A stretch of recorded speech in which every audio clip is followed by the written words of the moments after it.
working continuously. He had been working continuously for Central Science Academy as the editor of Science Academy's journal, English journal, Indian literature for many years, for decades,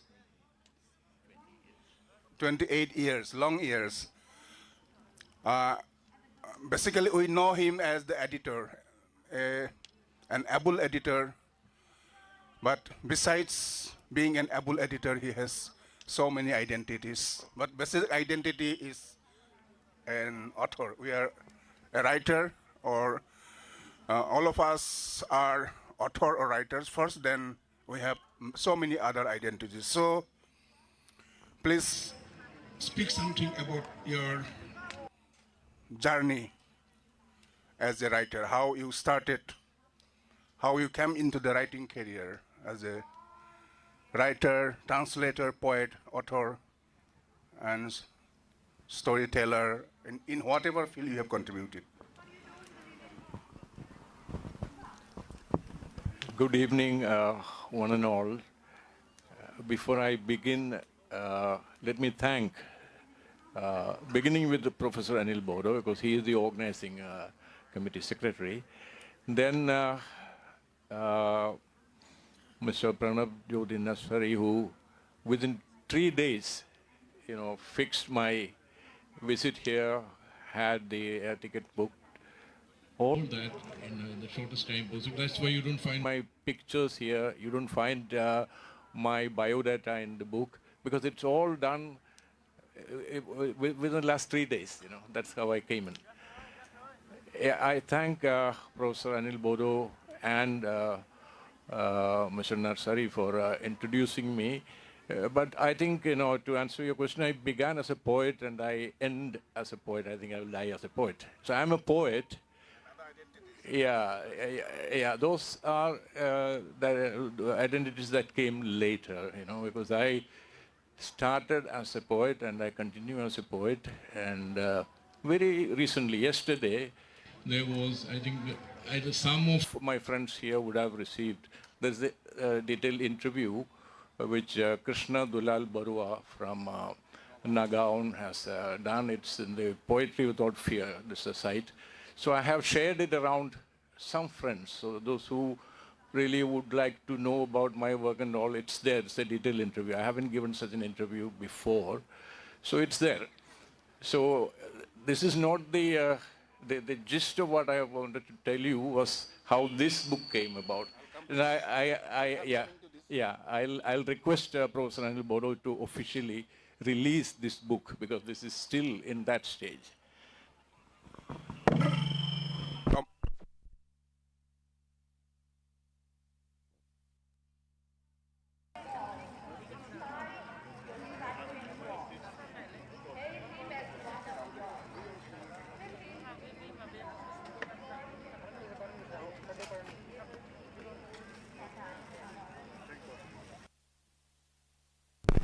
Yeah.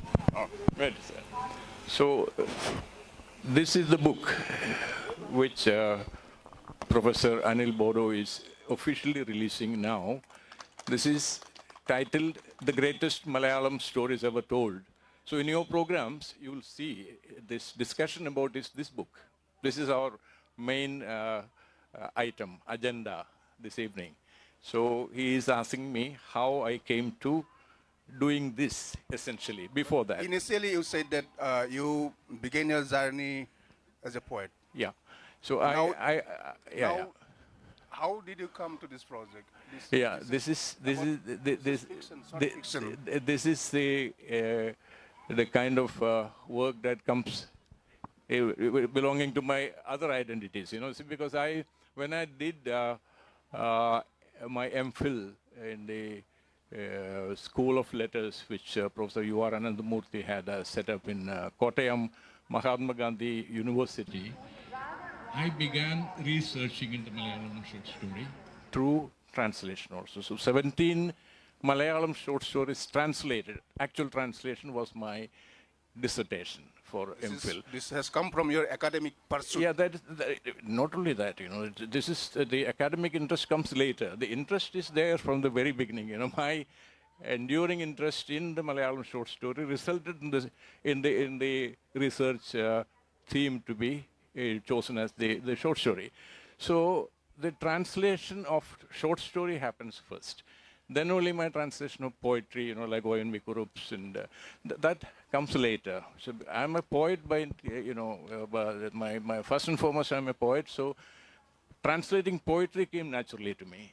So, yeah. As you said, you have included 50 Malayalam poets. Yeah, Malayalam short story writers. Malayalam short story, not Malayalam short story writers and their short stories. Yeah. Please speak something about the selection, how you selected the stories. You see, it is about, we are talking about 70 years of the Malayalam short stories from the mid 1930s. The theme or the kind of humanist, socialist, realist kind of stories that started, in full form in a perfect story structure. That's from the mid 1930s. But these stories are all about, all from, written from the period from the early 50s till the early 2000s. And it's about 50, 60 years, spanning more than half a century. But this reflects the development of the serious, of the mature Malayalam short story form. The various shades of realism that came about, then the modernism, the after-modernism, not post-modernism. I would not say postmodern because it's not in our Indian tradition, because it's a Western thing. So the after-modern generations, all that come within these 55, 60 years. This is what, these are, I term these stories as modern classics because they are modern classics. What aspects of Kerala society, Malayalam society, this Kerala society, these stories? You see, maybe you can give examples. Yeah, I can tell. Examples from 2 or 3 stories. Yeah, I can. See, these, the Malayalam short story began as stories of high-born, aristocrats and ladies, like that. That was the kind of narrative, these super narratives, stories to tell to entertain the elite. That was the kind of beginning for the Malayalam short story. But as you know, the socialism, radical socialism, which was termed communism later on, all these came about in the 30s. And that was a serious turn because then the kind of heroes or protagonists were the downtrodden, the marginalized, the scavenger, the beggar, or the leper. So this kind of very human, shifting the focus to the least of the society. This kind of preference, or the protagonist becoming the very bare human being, that is the revolutionary change that began the Malayalam short stories realistic march. That is the beginning. So this is you asked me for examples. So for this, the stories of Tagari, about a farmer, about P. Keshavadev. It's about, again, a marginalized farmer compelled to sell his oxen to marry off the daughters. Such stories began, these were all written in the early 50s. But the spirit is of the mid-30s, 30s, 40s. It's about a 20-year, the 20-year maturation and stabilization of the political socialist ideals to come to the fore, to come to a kind of definite literary form. It took that much. And then, it is going on. These are leaps from the early 50s. You see M.T. Vasudevan Nair, who passed away recently, the literary giant. He stands at the last of the realist generation. You know, the romantic realist, the sentimental realist, the social realist. You know, there are so many realists. So M.T. Vasudevan Nair is the realist. You know, you can just say that he is a romantic realist because his he dwells on the human emotions, you know, the alienation, hatred, what to say, the resoluteness. All this he celebrates in the lone individual, the uh, the marginalized individual. He need not be a downtrodden one, but he is, you know, marginalized in society because he is always an outsider. That kind of hero, you know, for example, even in the Bhim Sen of Mahabharata, was presented in Randamuzham in the second turn as the man, as the single person who has been wronged. You know, that kind of a turn, that kind of a brooding protest that MT unleashed. This comes at the last part of the realist revolution. Then comes modernism, after modernism, all that. You know, all these generations come after that. What about the short stories towards the end of the 20th century? Yeah, this again I can cite MT. MT's last story was written in 1998. This is a realist story, very portrayal of the society in which the woman is once again given agency. Because the Nair women, they were free to choose their husbands early. And when the Victorian morality was introduced, it was again, you know, because they had to undergo the kind of untold oppression by their brothers. You know, in the matrilineal, they had no voice. And the husbands were coming and going according to the wish of the uncle, you know, the brother, the eldest brother. Now in this story, this young lady married to a person for 5 years. They are not compatible, and she boldly walks out of the marriage. She opts for another person, and MT celebrates it. So this is the kind of individual woman finding her strength. And who sees this, who approves this? The great grandmother, who is visibly blind, physically blind. And the story is titled Vision, because she understands the great granddaughter.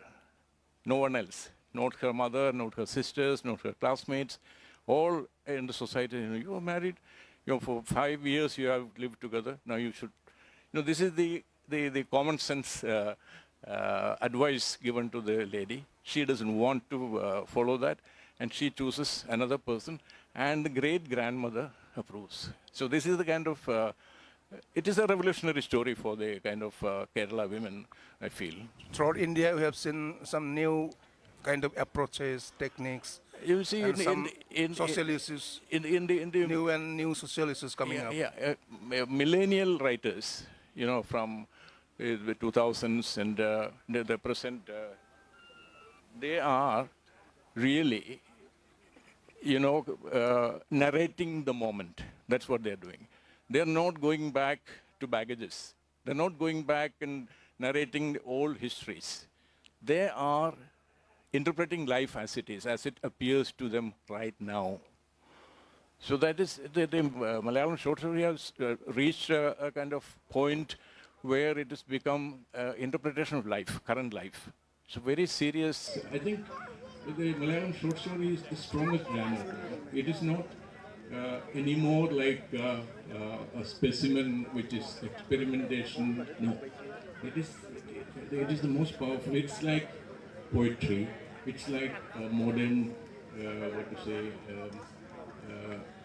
you know how short story is. You know, it has a central, passionate or a concentrated, and then you just walk around it and you present it. That's the way. One single, So this is basically the structure of the short story or the poem. You know, if it's a lyric poem or if any other poem, there will be a central theme, you know, central point.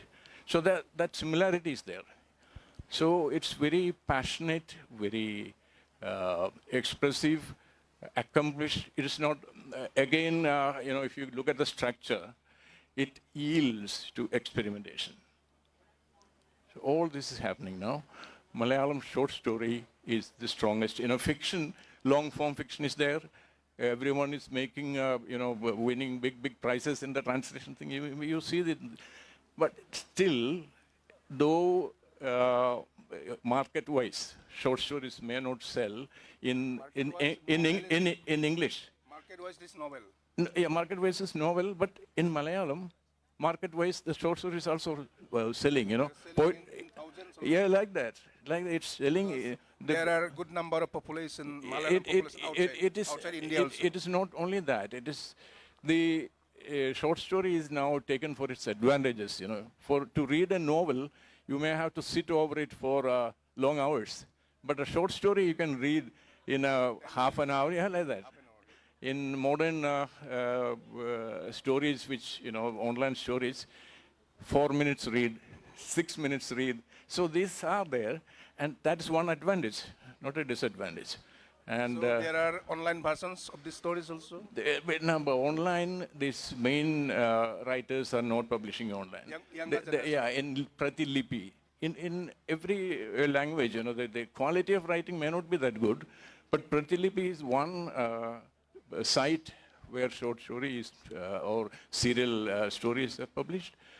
People are reading. Readers are there very strongly. So you have said in some detail about the stories, about the criteria of the selection of the stories.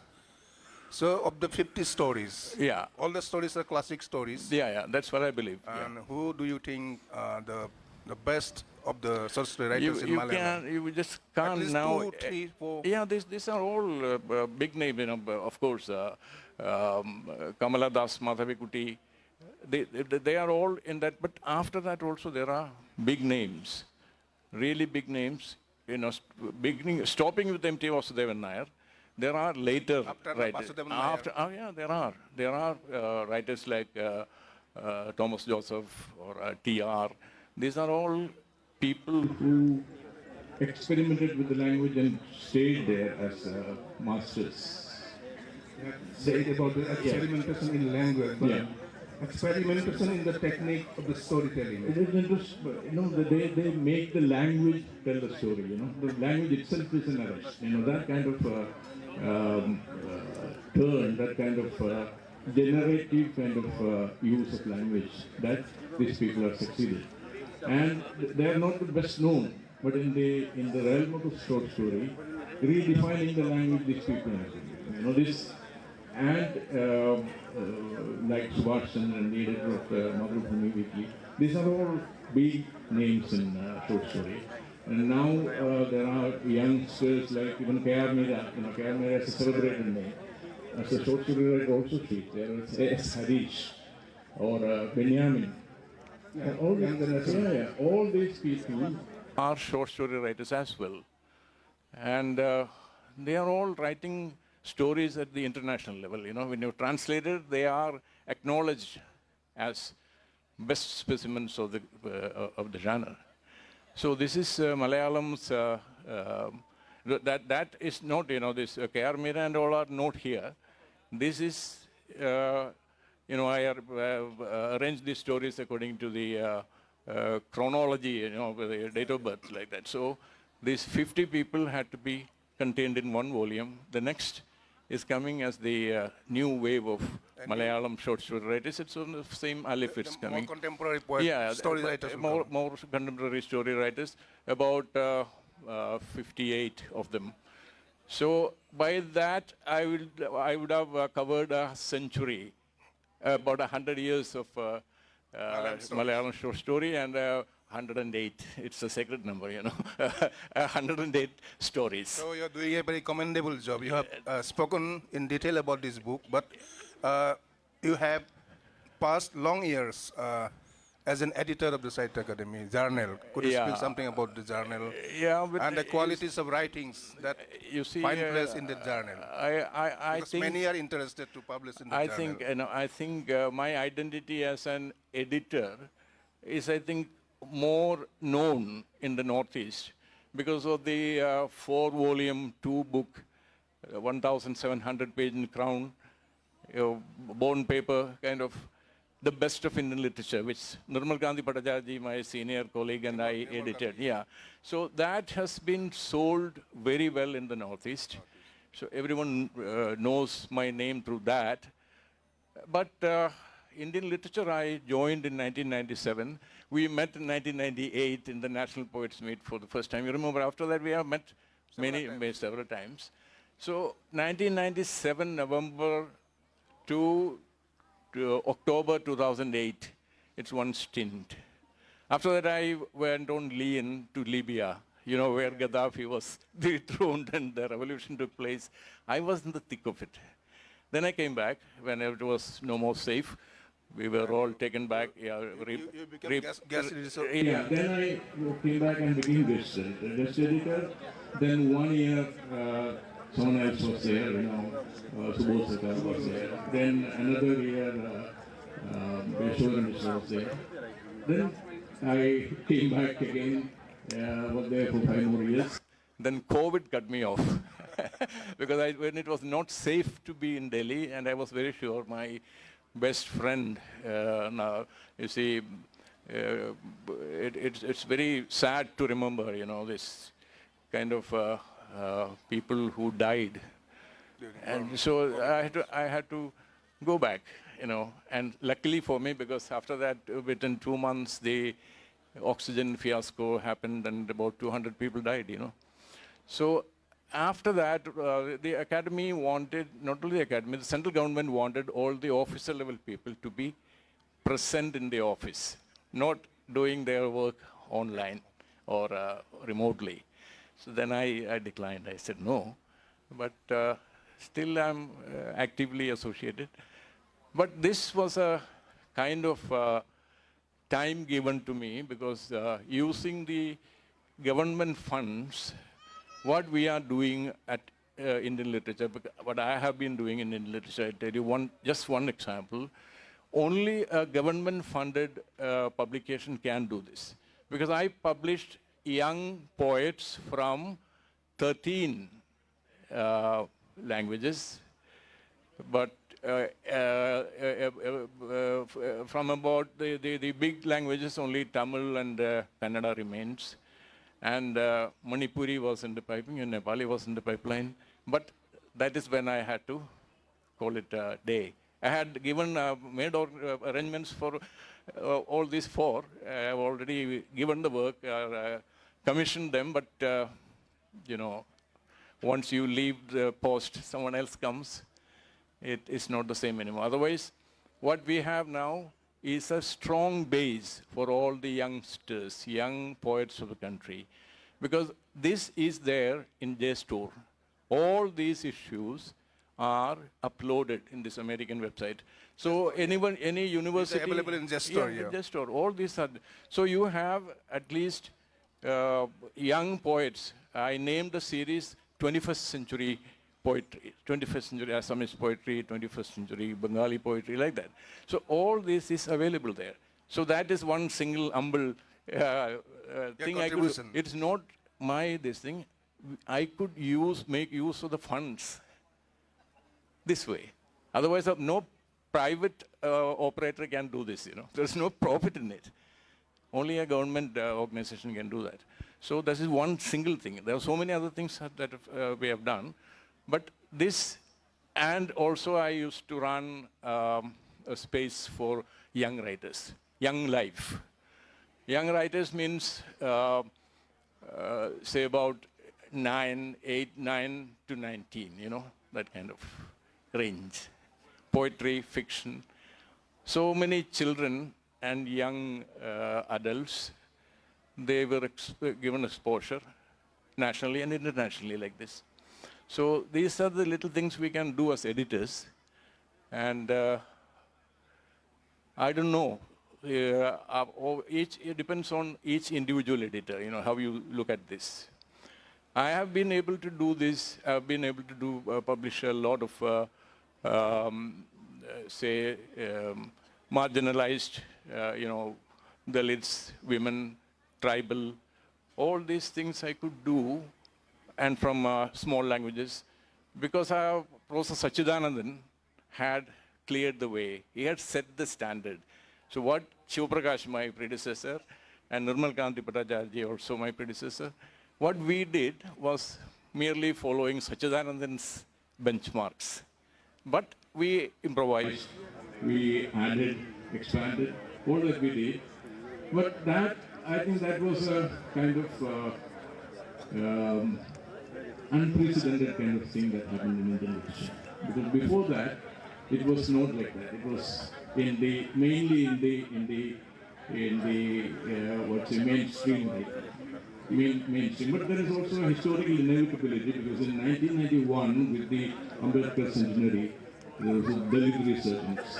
And then women, almost parallelly, the women's voices began to be heard. So historically, we had to follow times also. Otherwise, we will be irrelevant. That kind of thing is also there. But it happened that way. It happened only in Indian literature because, we were not driven by market. So these are the things. So thank you so much for enlightening us about your career as an editor of the Sahitya Academy Journal, Indian Literature. Towards the beginning of our conversation, you said that you began your career by writing poetry, and still you continue to write poems. Yeah. So we would like to end our session, our conversation, with your poems. We would like to listen to some of your poems, at least 2-3 poems. With this, we. Okay, I'll read the latest. Begin with a few lines from Malayalam, one stanza to. No, I write in English. I write in English. So I'll just come back. Baki ready kamu aja. Maya. Anjir belum cia. Nah, bini non sih arang mau di 6 pukul lagi kan. Kau lahor, dah ada masa. Di NCT sudah kasih.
Got this take, like it.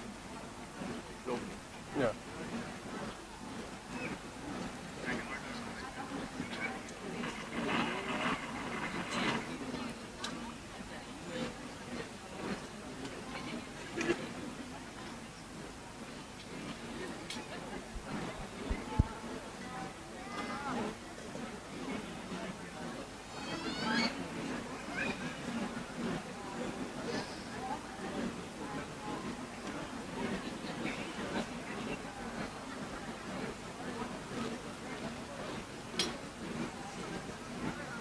Maybe the network is slow. Yeah. Jam is here, no?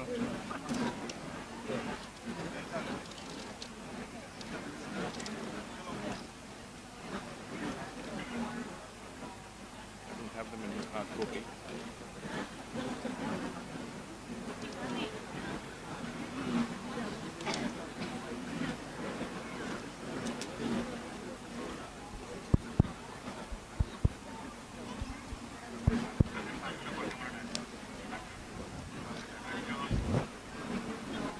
I'm sorry it's not opening. I'll just after this program is over, I'll read at the fireside. So most of the I can read here. because this I'll but I don't want the audience to just wait for this. So we end our conversation here. Yeah, no. I'll just have restarted because if there's any problem here with the restarting it will come. I think some connection problem, Yeah. Network problem is here. network problem. And Contact will happen.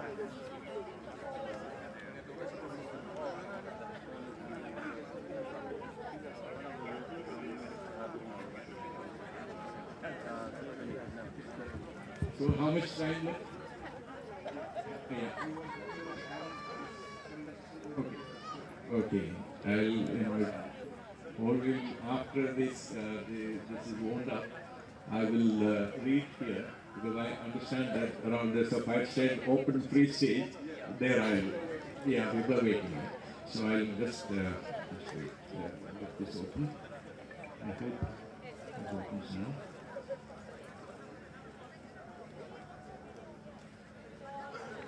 Please excuse me. 2 minutes. It is open. Okay.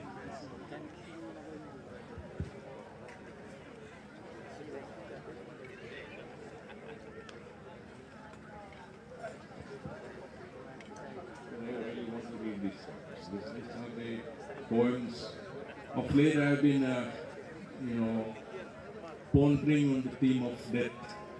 Death, not of an individual, but of a society, of a culture, of the placing death in history, in time, what's happening around us. It's a kind of meditation on what's happening on the macro level, not even on the micro level. This is the kind of thing.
we ask them to continue their...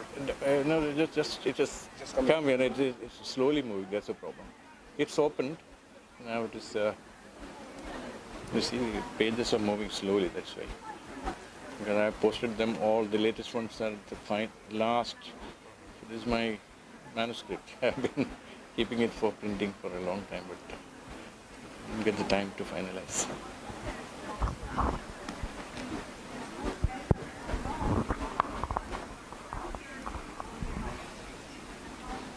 I do not think that there will be a call to read poems, right now. Otherwise, I've kept them ready.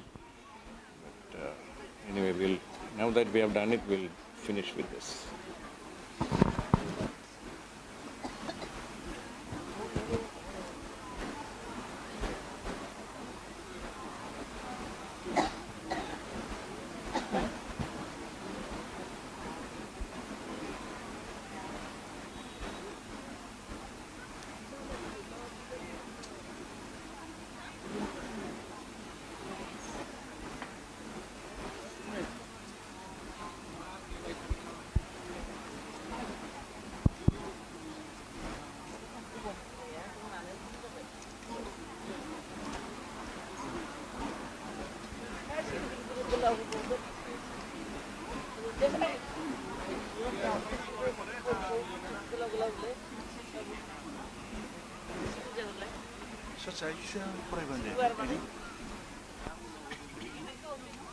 Quy bên đường này. Yeah, just going to the end of it.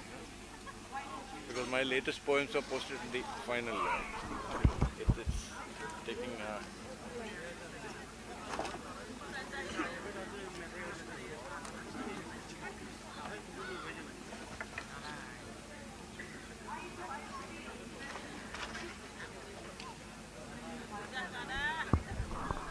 So there is some problem in the network. He's trying to get the poems ready. Till then, to fill the vacuum, I would like to read out a poem that I read out in the last session because got it. Yeah. Okay, then please, please. So as I said, I'm sorry. I'm really sorry that. I'm really sorry that I had to make you all wait for so long. Yeah. The first poem, like I said, it's all about on the common theme of death. The first one is titled Death by Water. A glut of a downpour, a cloudburst, or a hillside opening up, or a lake formed overnight in its womb, breaks water, delivering devastation. We can't blame it on anyone, least of all fate. It's our own doing. Life forms, breathing, wriggling, struggling, while in another phase, splashing, frolicking, all fun and games will be pushed out from your lungs within 3 minutes down under. Why should I die in such a serene picture postcard lake, you will wonder. But it's the same case for anyone down under. Therefore, if you are submerged in your sleep, water level rising in your cell, like in that IAS trainees coaching case, water level rising in your cell with no escape, you die like a rat in an immersed trap. It can be actual, it can be factual, it can be virtual, it can be a process that fills your space up in millimeters, like most of the slow soaking policies slipped in while you slumber. Your element is certainly not water. That is death by water. Now it is death by fire. Fire and brimstone at night showered on the slumbering Sodom and Gomorrah. You know the Bible story of Sodom and Gomorrah where sleeping so-called sinners were burned with sulfur and in what I remember first of a vengeful act. But there is a contrast.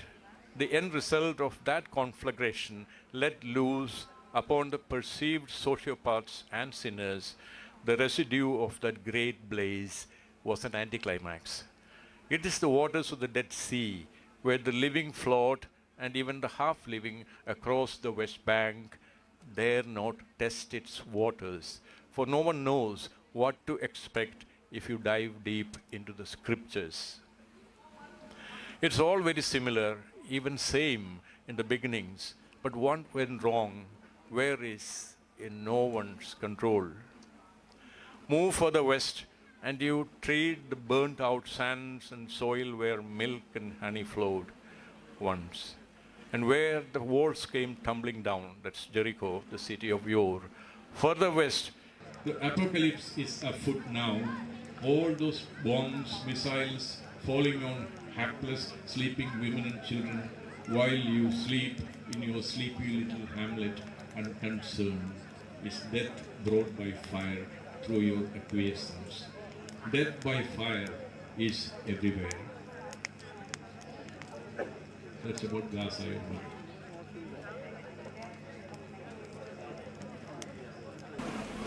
Then, what's left in the world of the dead? This is written a couple of days ago, 3 days ago. What's left in the world of the dead?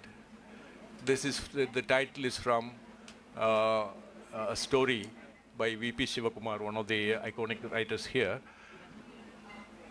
The original Malayalam title is Marichavante Logathu Michamendu. Anyone who knows Malayalam will understand what that is. Marichavante Logathu Michamendu. What's left in the world of the dead? I have made a little change in the title. Memories that dear ones cherish, memorabilia that are not moved out sooner, journal notes, snapshots, poking at recall buttons, texts, pictures and moving images on email, WhatsApp, Facebook, Insta Reels. What's left of the vibrant existence but a moment ago, now gone invisible, incognito somewhere, to sneak back in as an unknown fear, a lingering sob? Regrets that while there was still time, things would have been made better but will never happen now. Things that could have been said and done in a different way. Stubbornness and foolishness perpetuating biases, hardening positions, all let go, off grip, now a smarting throb in the chest for the still naive, absent in harder minds and helpless hearts too, looking for lesser number of plates to fill, mouths to feed. The great law of death, decay and growing back, the cycle repeating ad infinitum, but not really, until something drastic like Armageddon happens. Till then, all metaphysical projections and gatherings, sometimes of millions of salvation seekers, go on forgetting that we do not know what's left in the world of a dead man or woman or child, and play netless trapeze in leaps of faith, doing things that won't hurt your immediate neighbor or possibly bring a smile on a little one's lips, instead of wiping thousands of them off the face of the earth by wars and strife for whatever righteous causes you let loose. Leaving back something in the world of the dead, like the smiles, the mirth, the buoyant spirits in the frolic of children in the holiday reels, now orphaned because the player is gone. What's left in the world of the dead? Nothing pretty much. For the one who left, and indeed for almost all who remain, for the short term, a void, maybe a knowing heartache. But really, like Melville wrote, it's as if the great shroud of the sea rolled on, and it rolled 5,000 years ago. There's another one, a smaller one. That is the last one. Kapilar's Tale. Kapilar is a Tamil poet of the Sangam age, about 2,000 plus years ago. Kapilar's Tale, it's a new take. Kapilar's Tale now. In the morning's dew, Kapilar saw a green grass blade, on its tip a tiny dewdrop smaller than a grain of barnyard millet. Reflected on it was the skyscraping palm tree standing behind. Another analogy is a tiny giant binary, the Bija Vrikshanyaya, or the law of seed and tree. The Anu, the smallest particle of matter, is our concept of the atom. The atom bomb of Hiroshima and Nagasaki also springs from the tiny gargantuan cause effect chain. In the vast ocean made up of tiny water drops, like the one on the grass blade tip, life in all forms thrives, eating each other and surviving. On the meager dry land for millennia, humans kill each other but do not eat the carcass mostly. With modern weapons, not much of the body will be left. They pulverize everything, not quite like the atom bomb or its later avatars, but effectively obliterating all. They are indeed consumer friendly. They do not cause radiation carrying on for generations, but merely annihilate. The smallest unit, atom, turned the biggest weapon. I do not know whether I should celebrate its smallness like I did long ago. Thank you. Thank you. Thank you so much, Thomas, for the conversation. You spoke about this collection, and finally you read out your beautiful poems, strong poems on the theme of death. So this is the major concern for the humankind all over the world. So with this, we come to an end of this conversation, and the normal session will start now. We are extremely sorry for taking your valuable time, because this slot is for fireside poetry reading, and so many, along with the local poets, so many national and international poets are waiting for their poetry reading session. Thank you. Thank you. Thank you, sir. This is our pleasure too.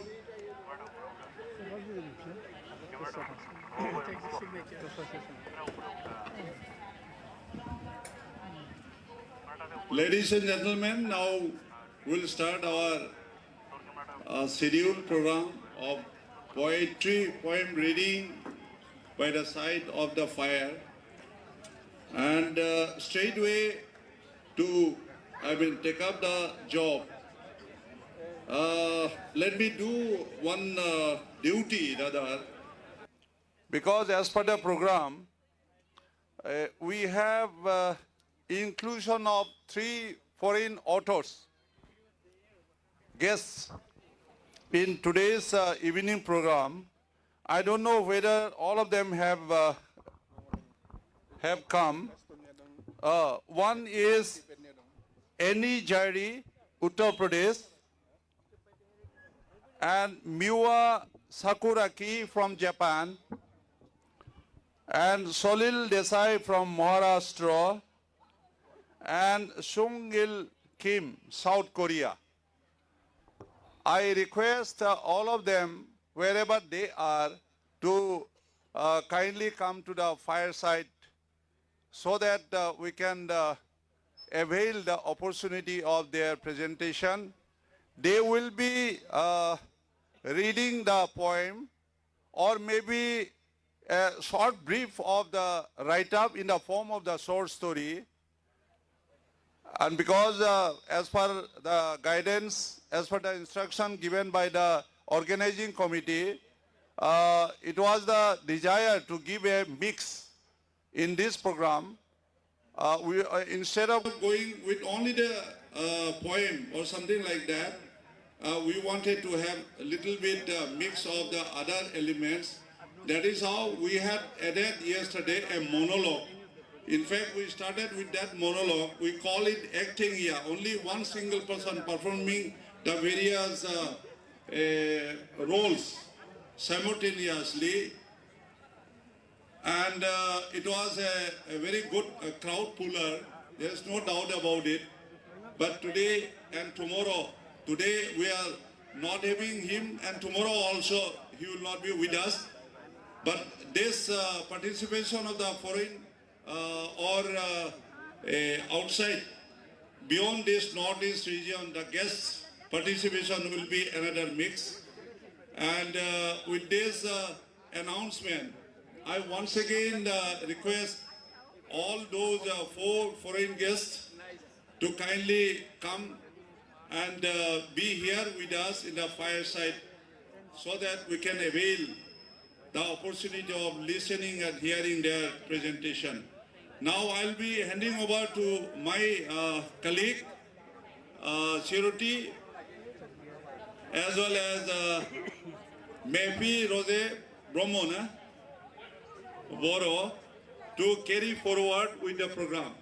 As already announced, let me be in mother tongue, Boro, जों दहाय बुंखादों जे जोंनाव 27 already लिंहर जाखानाय आलासिफोर दङ दा जोङो बिथांमोनखौ प्रेफार खालामगोन आरो बिनिफ्राय जुदि समय थोयोब्ला माखासे लोगोफोराबो माखासे खन्थाइगिरिफोराबो खावलायदों रिक्वेस्ट खालामदों बाहाय बाहागो लाफानो होननानै जों जुदि समायखौ मोनोब्ला बिथांमोननोबो जायगा होगोन नाथाय जोङो सिगाङाव बे जों लेंहर जानाय आलासिफोरखौ प्रेफार खालामगोन बिथांमोननो जों सुजुगखौ होग्रोनाय जागोन thank you very much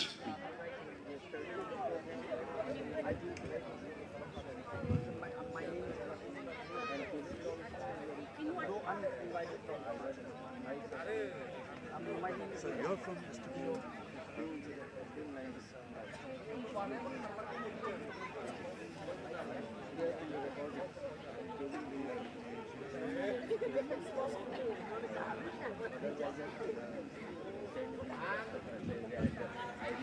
Good evening to all. बयनिसिमबो गोजोन मोनाबिलिनि हामलायनाय थाबाय जोंनिया अर्डाबनि दुंब्रुद खन्थाइ आवरायनाय आयदाया जागायसिगोन गिबि गिबियावनो जोंनि बे प्रग्रामखौ जागायनायनि आगोल मेथाइ खनगिरि जांगिला बसुमतारीखौ नैबे माबायाव जौसाङाव फैनो थाखाय खावलायनाय जाबाय जांगिला बसुमतारी बिथाङा मेथाइ दोंसे खनफैनांगौ जोंनि गेजेराव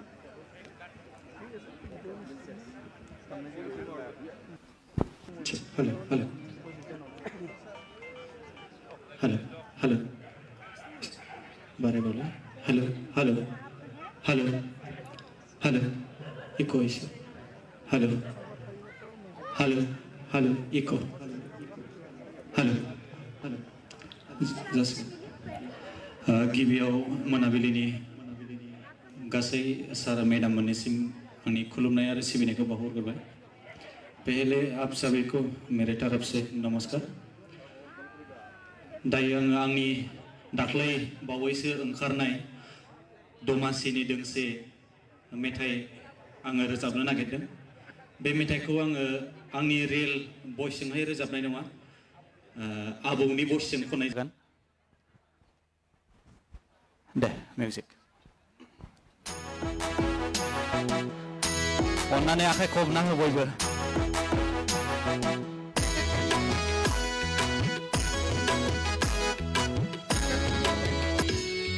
সকলে হাত চাপড়ি দিব লাগিব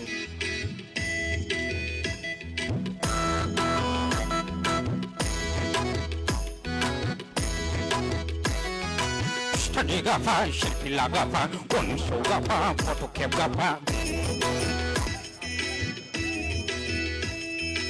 Study gapa, shipila gapa, konso gapa, photocap gapa. Pinu nama abai nungi ustadi naya. Pinu nama abai nungi onso naya. No liya bai nunglai matu jebu udai tara. No liya bai nunglai matu jebu nantara. Study gapa, shilpila gapa, onso gapa, photocap gapa. Abuliya bai nakuliya bai nungi bai.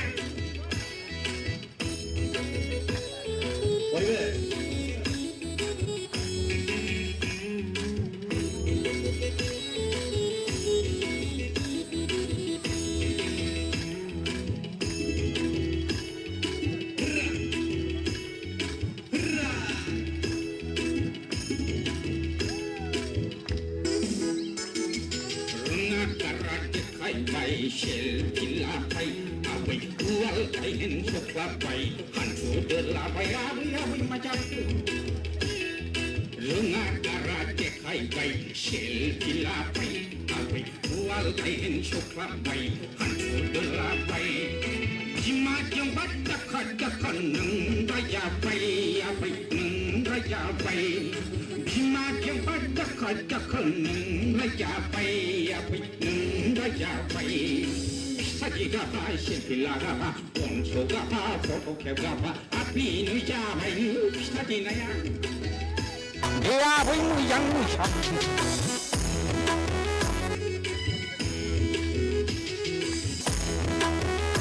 Rong ya wei rong jam jam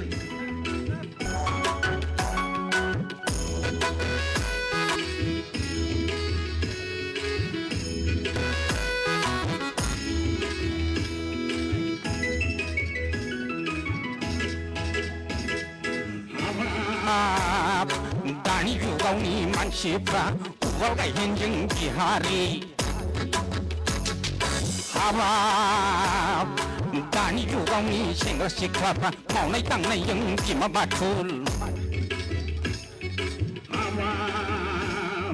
Dan juga ni mansipra Uwal kai henjeng bihari Dan juga ni sengra siklapa Mau naik tang naik yang bima batul Terbatur ala silai Dan juga ni mansipra lai Terbatur ala silai Dan juga ni sengra siklapa lai Sagi gapa shilpila gapa Onso gapa foto kep gapa Sagi gapa Shilpila gapa Onso gapa foto kep gapa Binu nama abai nengi pisa jenaya Binu nama abai nengi onso naya No liya bingai wake jebu dai kara No liya bingai wake jebu kara Sagi gapa shilpila gapa Onso gapa foto kep gapa Aburiya bona gule shar kosai laukar kosai Thank you. Goodbye.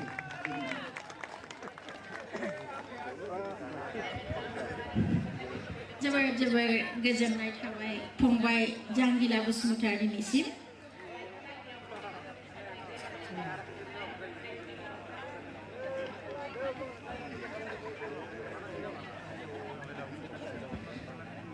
जोंनि बे आयदाया जागायनो थांगासिनो दं जोंनि fireside poetry आयदाखौ जागायनायनि आगोल फायरसाइड पोएट्रीनि कमिटिनि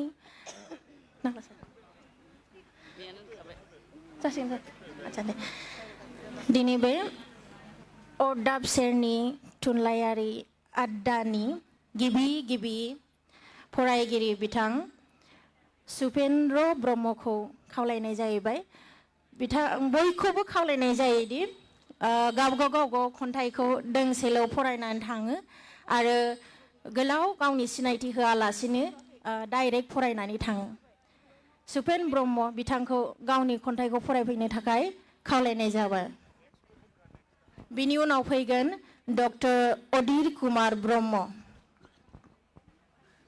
बिथांखौ गांसे आर'नाइजों बरायनो थाखाय खावलायनाय जाबाय आच्छा बैयाव मोनसे टेबोल दंमोन बेरे Good evening to all. साफ्रोमबो बाहाय मोनसे टेबोल दोननांगौमोन टेबोल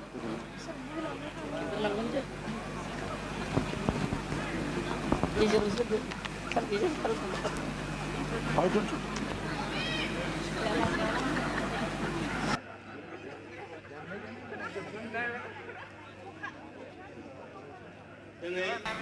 ब्रैथि क'क्राझार थुनलाइयारि फोरबो फालिनायाव नैबे मोनाबिलि समावहाय नोंथांमोन थुनलाइयारि मोजां मोनग्रा साफ्रोमनिसिमबो आंनि मोनाबिलिनि गोजोन हामलायनाय जासिहरग्रोबाय दिनै आङो दोंसे खन्थाइ फरायनो लुबैदों बा सानदों बे खन्थाइनि मुङानो जाहैबाय ब्रैथि क'क्राझार थुनलाइयारि फोरबोनि रादाब नै बड'फा मुंख्लं बिनेस्वर ब्रह्म आरो रुंसारि सारमोन नोंसोर खोनाहैदोंना गौरां दैसायाथ' साखि थाबाय दाउखि फारगाबोथ' मोनथिखागौ आरो मोनथिगौ गोबां रुंसारिफोरनि जिउमा ब्रैथि क'क्राझार थुनलाइयारि फोरबो बर'नि आसारखान्थि हारिनि हारिमु खौसेथि आरो गोजोन मुलुगाव मोनथिसार होहरनो नै गेदेमाफोर जों अर सायदों आरो रायथाइ खन्थाइ सल' आवरायदों मिलौहाब गोदै गोखा गोबाब आरो खहाब गोनां फै जों बयबो खौसेथिनि गारांबोनि थुनलाइयारि सान्थौ हारिनि हारिमुखौ मुलुग दरबाराव बिलाइहरनि थेंक इउ गोजोन्थों जोबोर जोबोर गोजोननाय थाबाय सुपेन ब्रह्म सारनिसिम दानिया फैगोन डक्टर अधीर कुमार ब्रह्म आरो बिथांनि उनावनो सान्थौखि बसुमतारी डक्टर अधीर कुमार ब्रह्म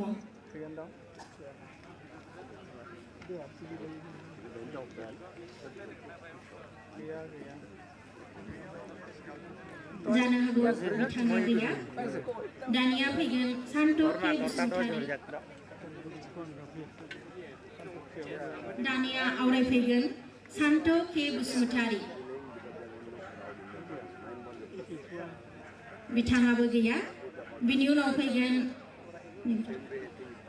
सम्पा ब्रह्म ब्रह्मनि उनाव फैगोन जाननि बसुमतारी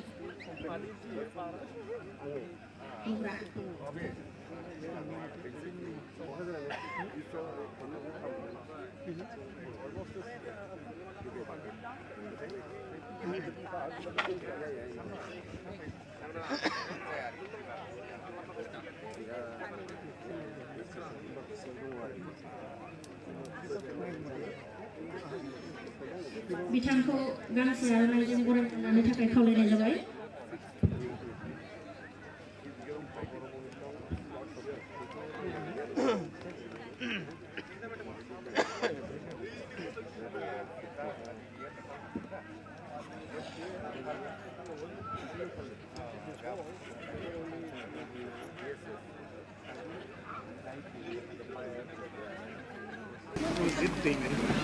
खुलुमबाय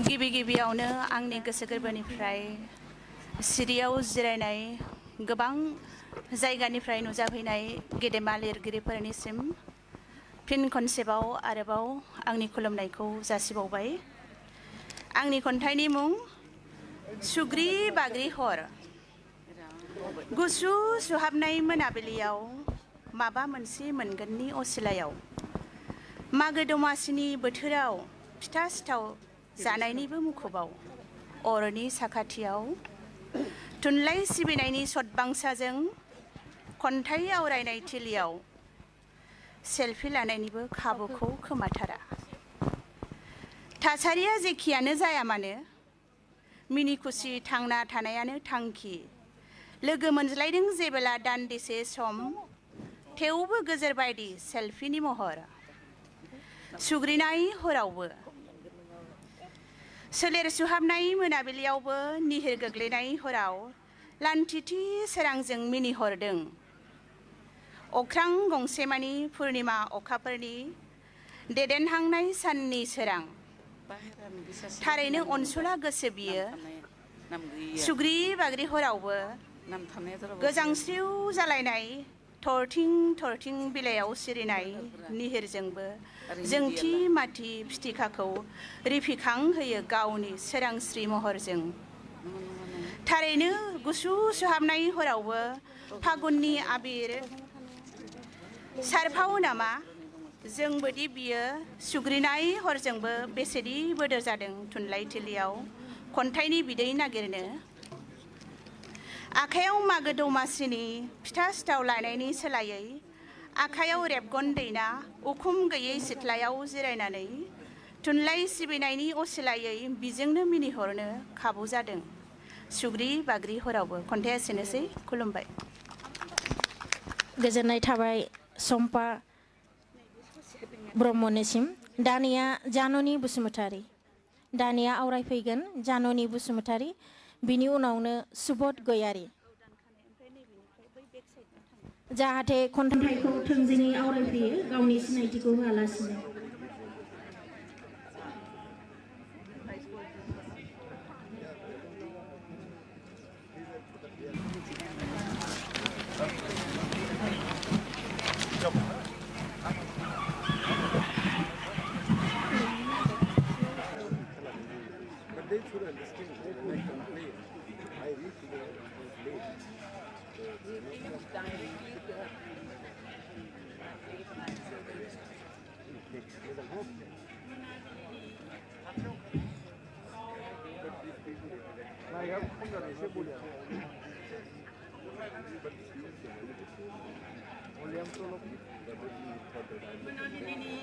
गोरबो सिंनि गाहाम हामलायनायखौ बिलाइ हरग्रोनाय जाबाय। खन्थाइनि मुं उदां सुबुंनि मोनसे बिथा। थुनलाइयारि फोरबो उदां सुबुंनि मोनसे बिथा। खोमसिया खारो साननि सोराङाव पुस मागनि सुहाबनाय गुसुआव देहा सोलेरा दुंखाङो रोहो रोहो अर सायनायाव। सुबुंनि गोरबो खथायाव दामायना थानाय गोग्गो सानस्रिफोरा बोहैबोयो थुनलाइयारि फोरबोआव। बोहैलाङो बियो मुलुग सिंखावना बोहैथि निजोरा जाना। बारलाङो बिलिरलाङो बियो सुदेम मौसुमि बार जाना। उदां अख्राङाव बिरबायो समायना गुफुर फारौ जाना। गोजोननि रादाब फोसावना गाखोलाङो बियो नारा नाथा हिमालय हाजो थिखिनि फारसे देरहासार फिरिफिला उरायहोनो। थुनलाइयारि फोरबोनि बिथायाव गसंना हारि हादर खौसेथि लाखिनो उदां गोजोनै बयखौबो गसंथाहोनो। थुनलाइयारि फोरबो उदां सुबुंनि मोनसे बिथा। खन्थाइया एसेनोसै। गोजोन्थों।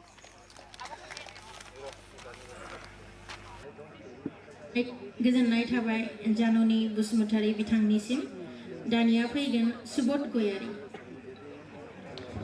Dr. Sugod Goyari will call Annie Jaidi.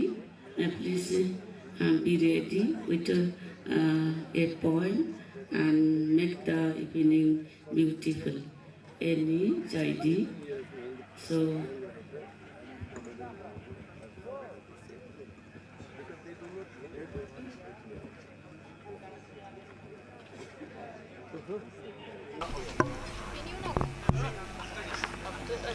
आंनि खन्थाइनि मुं सखा दाउ।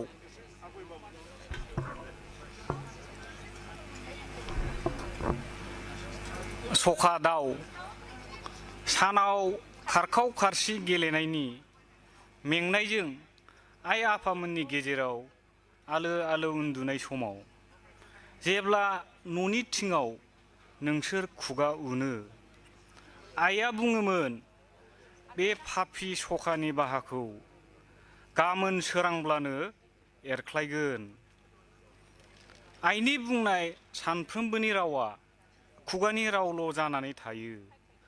माब्लाबाबो आं एरख्लायनाय नुवाखै नोंसोरनि आंगोनिबो आंगो बाहाखौ।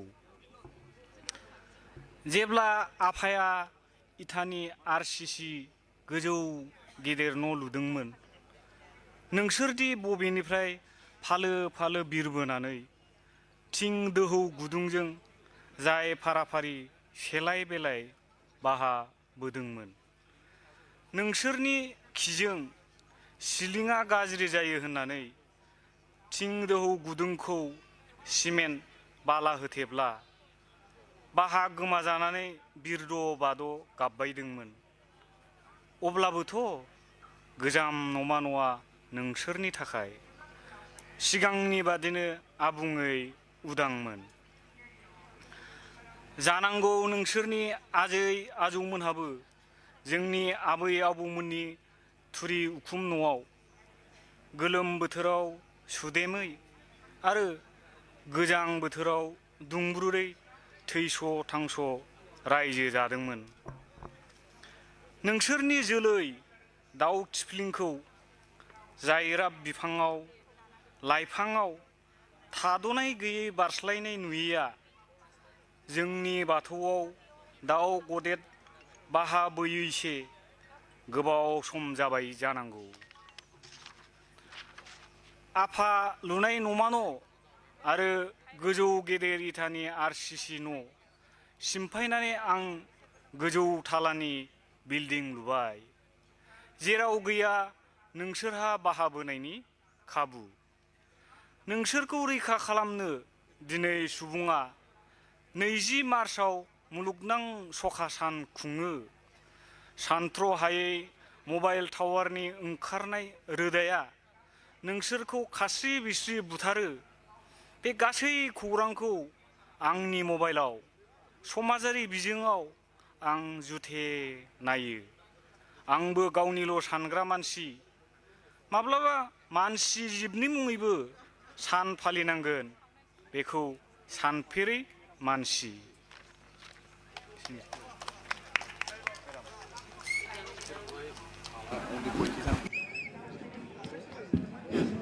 गोजोन्थों सुबोद गयारि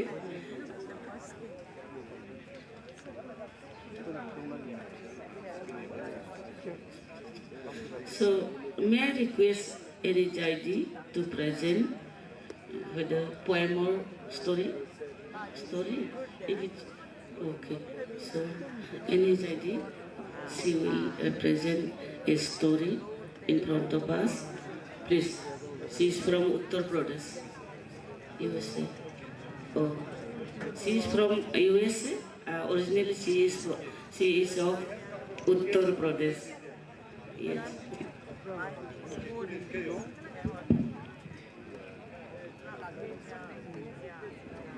Hello. I'll try to keep this short, but this is an entertaining short story, hopefully. It's called Mallika Reflects on the Events of Discount Monday. You know the greatest myth? Mirror, mirror on the wall. World's biggest hoax. Yes or no? Because the mirror never says, you, my queen, you are the fairest of them all. Never, ever. In the mirror, who is beautiful? Doesn't the queen know that dark spot once a pimple filled up with pus? Doesn't the queen know hair so stubborn it cannot be waxed off? She knows. Still, she looks at the mirror just to confirm, yes or no. This knowledge is central to our line. You let the mirror tell the truth, because if the mirror starts to lie, what is left for us to do? I have tried to educate my Trisha, but the girl hardly has a brain. Hard to believe she came out of my body. I catch her stealing looks at herself in the mirror while working on a customer. Not a professional glance, no. Not in the way of checking out the arch of her own brow or the sheen of her skin. She knows all that is perfect. If it wasn't, I would fix her myself. She's got to have clear skin. Her hands and feet have to be perfect. All my girls in Body Beautiful have good hair, clear skin, perfect nails. Otherwise, it ruins the parlor. Mallika and Mallika's girls. This is the only advertisement necessary. Other things I don't care for, but waxing, bleaching, hair color, face, nails. The customer knows you do these things and that these things take a lot of doing. It costs. That's what Mallika is here for. But skin must be naturally healthy and clean. Otherwise, the customer will not trust us. That's why I don't let the girls do too much to themselves. Natural, healthy looks. Some parlors have the opposite funda. Their girls are plastic dolls, hair plucked from everywhere, hands, legs, cheeks, even forehead, fully black eyes, tinsel glued on nails. None of that nonsense at Mallika's. Not allowed. It frightens the customers. She can feel that she can never do enough. That's when ladies start to let themselves go. Why bother doing a thing if you can never match up, you draw a clear line. You say, okay, enough. There has to be a limit to beauty thirst. Arms, legs waxing, do it regular. Do it to 2 or 3 things bus. Mallika's fundas are clear. Threading eyebrows, manicure, pedicure, good. Hair and shoulder massage for relaxing days. If a lady's overstressed, she'll ask for the full body massage. If she's getting married, she'll ask for waxing on her stomach and back, maybe downwards. Nowadays, girls are stupid. My Trisha, instead of watching the customer's face to see what to compliment, she'll start criticizing. That's how it's done in parlors like Kirin and Vixen. They'll touch a lady's hair and they'll call it limp. Then they'll say it needs a wash before they will design to even cut it. Then they prescribe a 3,000 rupee cream to cure the hair, as if ladies were patients at a clinic instead of a beauty parlor. 15 years, hundreds of bodies under my hands, 7 days a week, and now my daughter thinks she knows more about beauty. Skinny little fool. She's telling me the other day we should start offering the Brazilian. As if I don't read the same magazines. I don't like to scold her in front of others. Still, she isn't ready to take over. Just last week, I was thinking maybe I should retire. But look what happened on Monday. A girl came in late, working type, new customer. It was past 7:30. The girls are overworked because of Monday discount, so I take some of the customers myself. Arms and legs, she said. So I took her upstairs and I tossed her a changing gown. I drew the curtain and I went to put on an apron. I heard her rustling out of her clothes. And then when I drew back the curtain, she had just taken off her jeans and shirt and was sitting there in her underwear. She was going home, going to shower straight away, so never mind. Asked for the air conditioning to be turned down. Across the partition, we could hear Trisha's chatter. She was there with another customer, laughing. Takes the mind off the pain, she says, like doctors make jokes with small children before giving them injections. Trisha's customer was chattering type. I recognized the high ninning note in her voice. It's always there when they come in from the Brazilian. I went across the partition to borrow the wax heater, and both of them erupted in shrieks. Trisha and her customer, a round, doughy thing, the gown tied under her arms, pulled up above her waist. She was fully naked under the waist. And Trisha quickly reached for the curtain, saying, I'm doing an operation here. Don't come this side. That's what she calls it, operation. Curtains drawn taut on all sides. And the bed is her operation theater, complete with overhead light and a knife in her hand.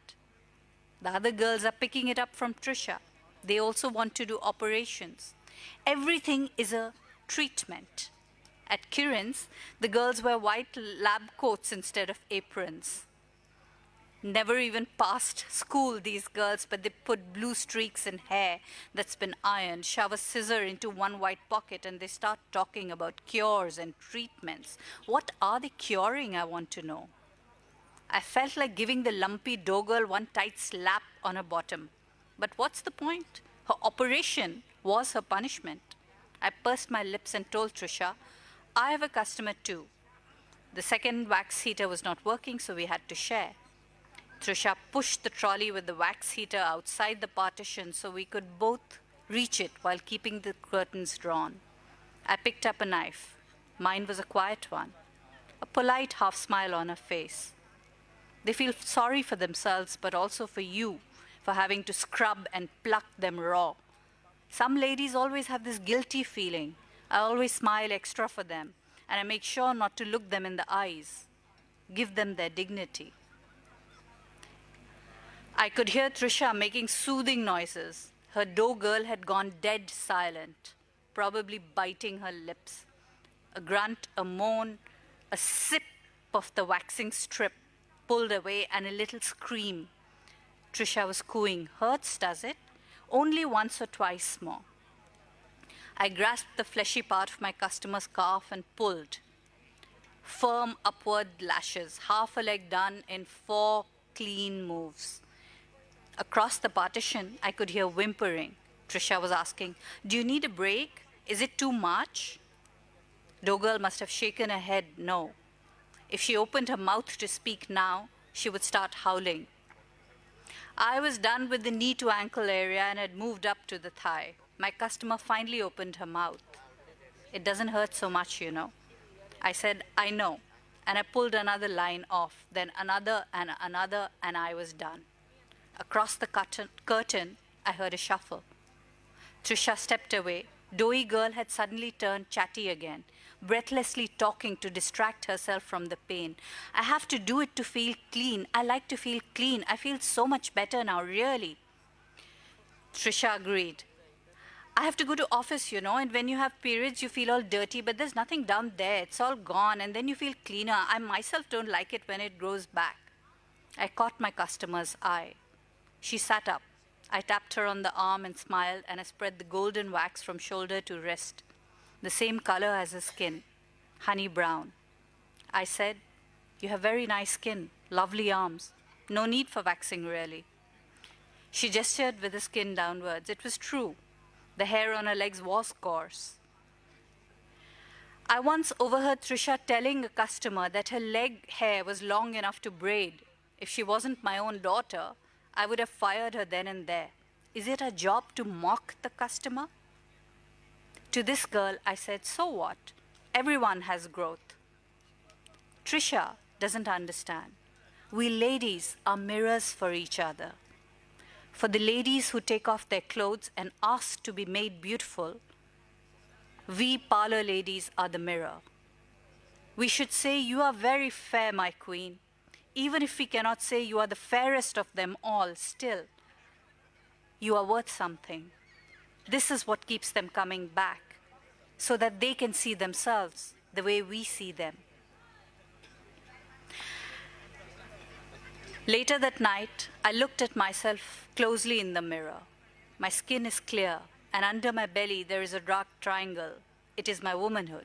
I do not know how I've managed to raise such an idiot daughter. Dough girl must also look at herself in the mirror. Does she turn into a dog before asking, mirror, mirror on the wall? The mirror will be honest. It will say, no, you look like a lump of dough. Without hair, you look even more lumpy and doughy. But she will refuse to hear what the mirror is saying. She will hear what others have said to her. The girls at Kiran's, my own Trisha, cooing, see, now you can wear a bikini. Mallika knows better. That girl will never wear a bikini. It is not about swimming pools, it's about netting a man. But the man who cannot love her with hair will not love her without hair either. Dough girl will understand this in 5 years. 10 years maybe. She will suffer one Brazilian wax after another. She will not suffer endlessly though. The suffering in her heart will be worse than the suffering of the parlor. She will get on with the job, her household, cooking, dusting, shopping. Slowly, slowly, she will let herself go. She will reduce her parlor time. It will come down to once in 2 months. Then only before anniversary, Diwali, Christmas, she will get her facial, her hair set. When her hair grows gray, she will get it dyed black. And the same 2 or 3 things, like all the other ladies. So what I'm thinking is, I should give Trisha a lump sum. Let her start her own parlor.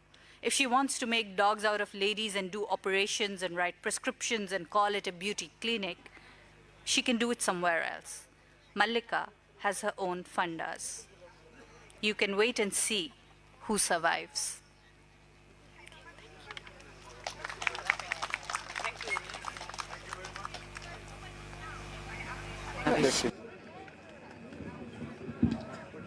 Thank you, Inni. Dania fैगोन फोजोंसार गयारी दानिया फैगोन फोजोंसार गयारी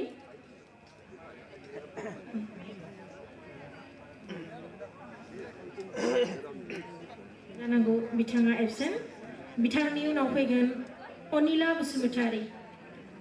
बसुमतारी बिथां बिनि उनाव फैगोन Sumitra Basumatary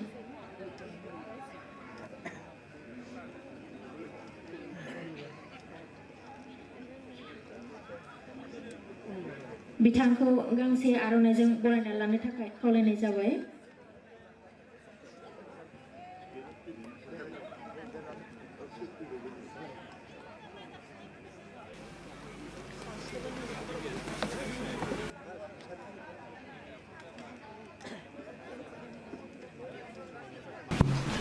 Khulumbai. Good evening to all. I am going to recite my poem in bilingual because some national and international poets are gathering there, so that I am going to recite in bilingual.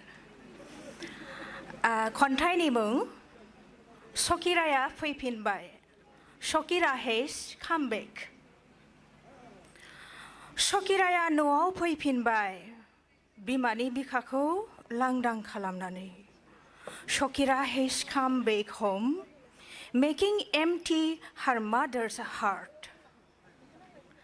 साननैसो सिगां बियो गोमादोंमोन न'निफ्राय. अमाबैसायाव अखाफोरा अख्रांनिफ्राय गोमानाय बादि. नसुंनि खोमाजों खोमा बाथ्राफोरा मायनलांदोंमोन. नै बिस्रानि सकिराया न'आव गैलानो. She was missing from home a couple of days ago. Like the moon disappears during the dark night. Through the years of neighbors, things crept out. Hey you, there's Shokira is not at home. न'नि बायजोआव जोंनाय सांग्रेमाखौ बियो मुहिनां होनना सानथायदोंमोन. बियो माब्लाबाबो मिथियाखैमोन. खलथानिफ्राय ओंखारनाय रैदोब साम' मोदोमखौ जालिया सांग्रेमायादि मैहुर खालामो, बिसजों हाबलांफिननो हायै बद गैयै खालामना. She really thought alluring. The bioluminescence of firefly outside her house. She never knew that young fireflies hunts the soft body of snail that comes out of its shell, making disable, injecting with a numbing chemical. दिनै सकिराया न'आव फैफिनबाय. बिमानि बिखाखौ लांदां खालामनानै. नंगौ दिनै सकिराखौ न'आव लाबोफिनबाय. बिसोर बिमानो गथायलांबाय बिनि जिउ गैयै मैहुर खालामजानाय सलादें सोलेर. Today Shokira has come back home, making empty her mother's heart. Yeah, they brought back Shokira to her home, giving her lifeless, haunted body to her mother. Thank you. जोबोर जोबोर गोजोननाय थाबाय अनिला बसुमतारी बिथांनिसिम. दानिया फैगोन सुमित्रा बसुमतारी. सुमित्रा बसुमतारी.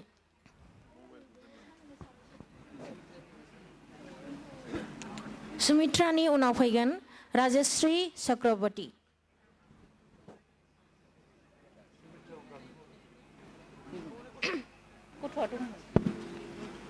सुमित्रा बसुमतारी.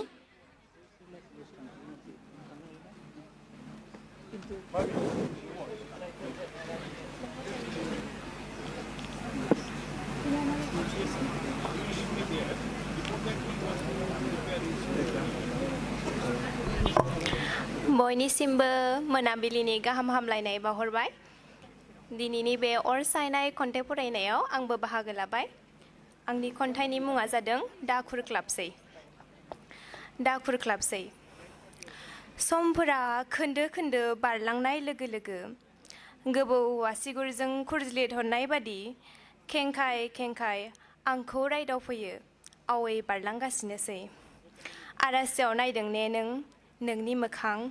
मोनफिननाय नङा उनाव जेब्ला लरहायगोन सोलेर. संगालिबो जानो हानाय नङा. मावना लाखा मा दङ खामानि. आवै गैयियाव माब्लादि हारा गारजागोन बुंस' हाया. बेगेंसुआबो गोमागोनसो.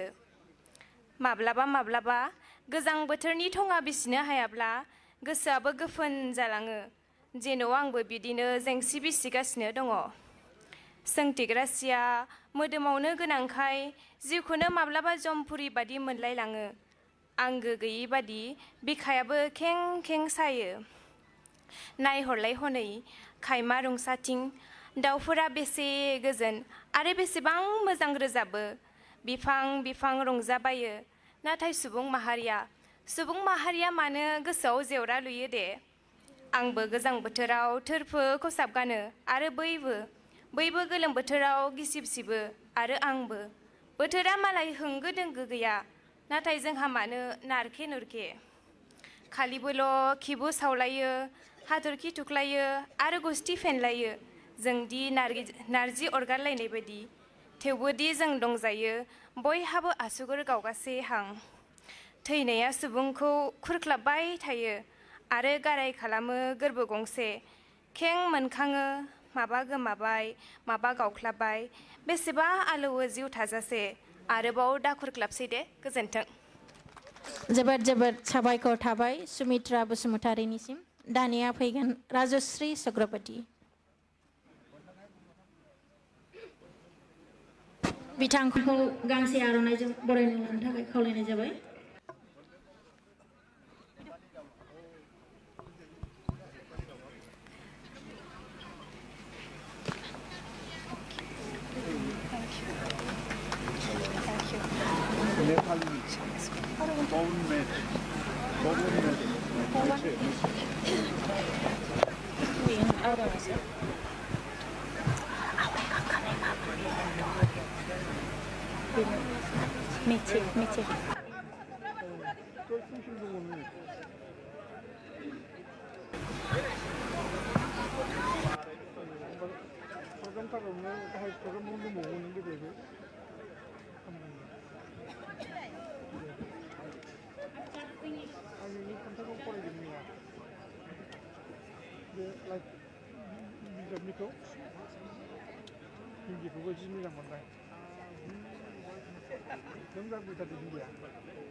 सरि बिथाङा एसे मबाइला माबा जानानै दङ बिनि उनाव फैगोन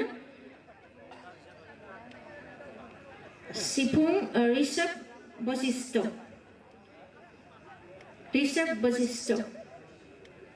आरो बिनि उनाव फैगोन चित्रा भौमिक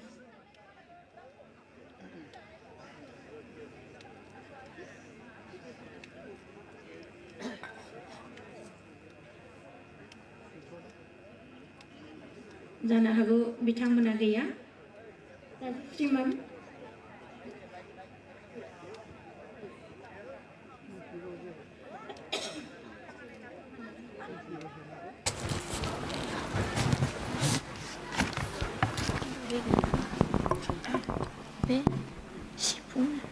यहाँ उपस्थित सभी गुरुजनों को तथा कवि कवयित्री मेरे छोटे भाई बहनों एवं मेरे दोस्त को मेरा सादर प्रणाम आज इस साहित्यिक उत्सव के उपलक्ष्य पर मैंने एक कविता लिखी हुई है मेरा नाम है राजश्री चक्रवर्ती मुझे सुनाने का मौका मिला है आज इस पावन उत्सव पर मैं बहुत खुश हूँ अगर कुछ भूल चूक हो जाए तो मेरी क्षमा याचना है आप सभी लोगों से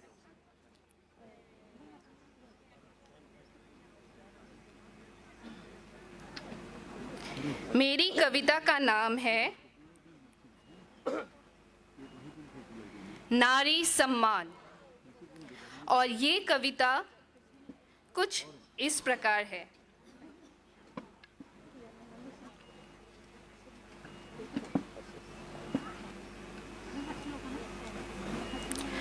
नारी सम्मान समझो मुझे मैं कौन हूं मैं ऊर्जा हूं मैं जीवन हूं मैं पृथ्वी हूं हाँ मैं एक नारी हूं मैं दीपशिखा भी हूं दर्पण हूं वो अक्स भी मैं झुका सके मुझे कोई शख्स नहीं जज्बातों पे मेरा जोर नहीं नारी हूं, कमजोर नहीं।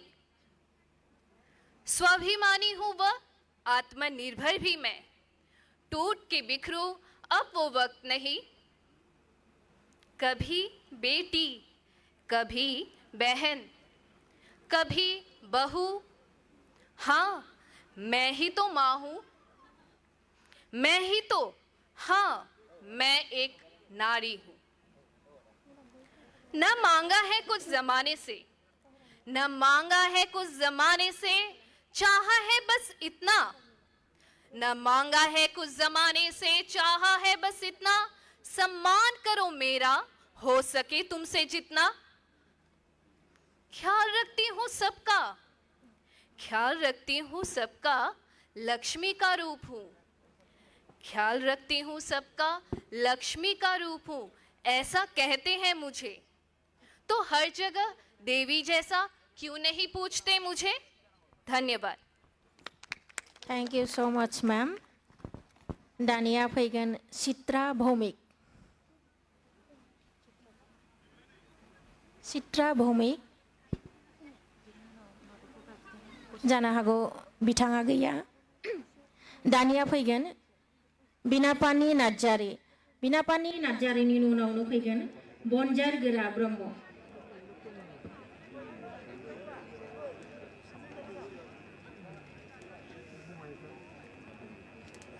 बिनापानि नार्जारि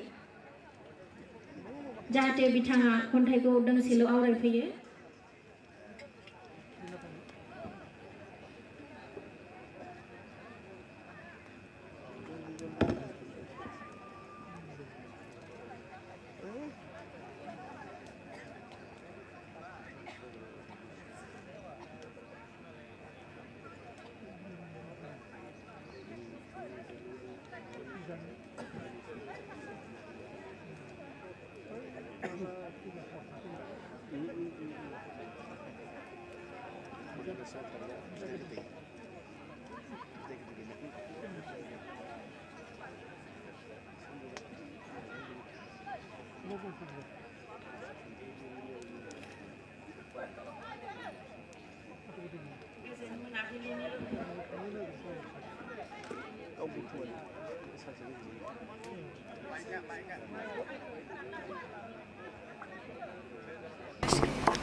गोजोन मोनाबिलिनि बयनिसिमबो आंनि खुलुमनाय आरो सिबिनायखौ बावबाय।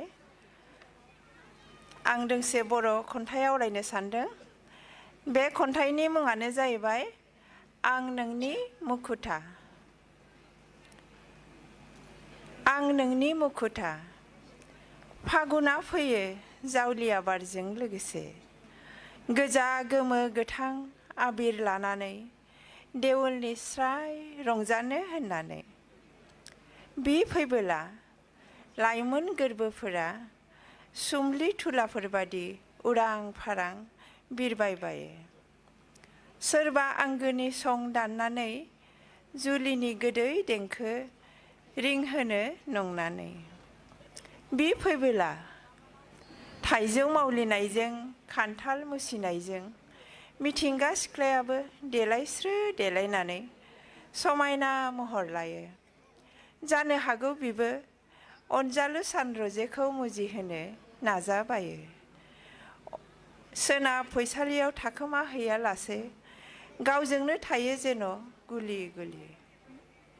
बि फैबोला दाउ खौवौआ मेथाइ रोजाबना अननायनि रादाब बिलायो। बि फैबोला दाउमा दाउसा मुनुसमाया हाबिलानि सिमां सुजुयो। उदां जेरैबो उदांनि गाब गायो। नाथाय आं मिथिया, मिन्थिनोबो लुबैया, माबोला फागुना फैयो, माबोला थाङो। माबोला सुमलि बिबार बारो, माबोला मान्दार बिबार जाहाबलाङो। मानोना नोंखौ मोननानै आंनि गासै बोथोरानो जाबायसै फागुन फागुन। जेब्लाबो जोबरोङै गोदै गोजोन फागुन।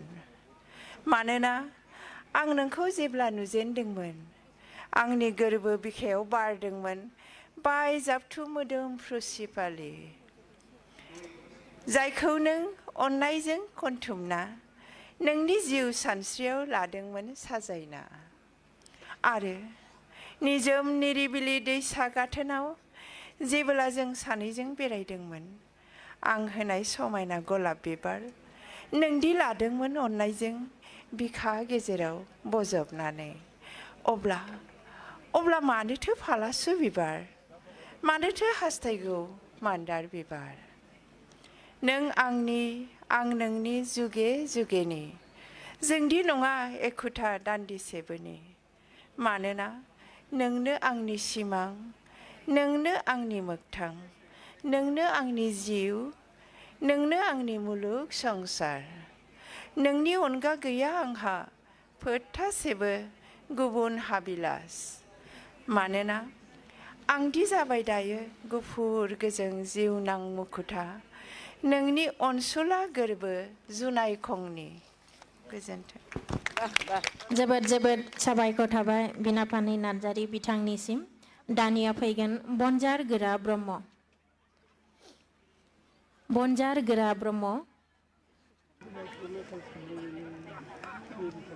जाहाथे बयबो गावबा गावनि खन्थाइखौ होलांजोबो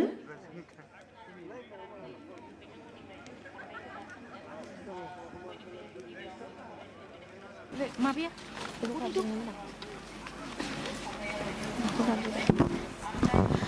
Next, we have a poet from Karbi Anglong, Joy Singh Tokbi.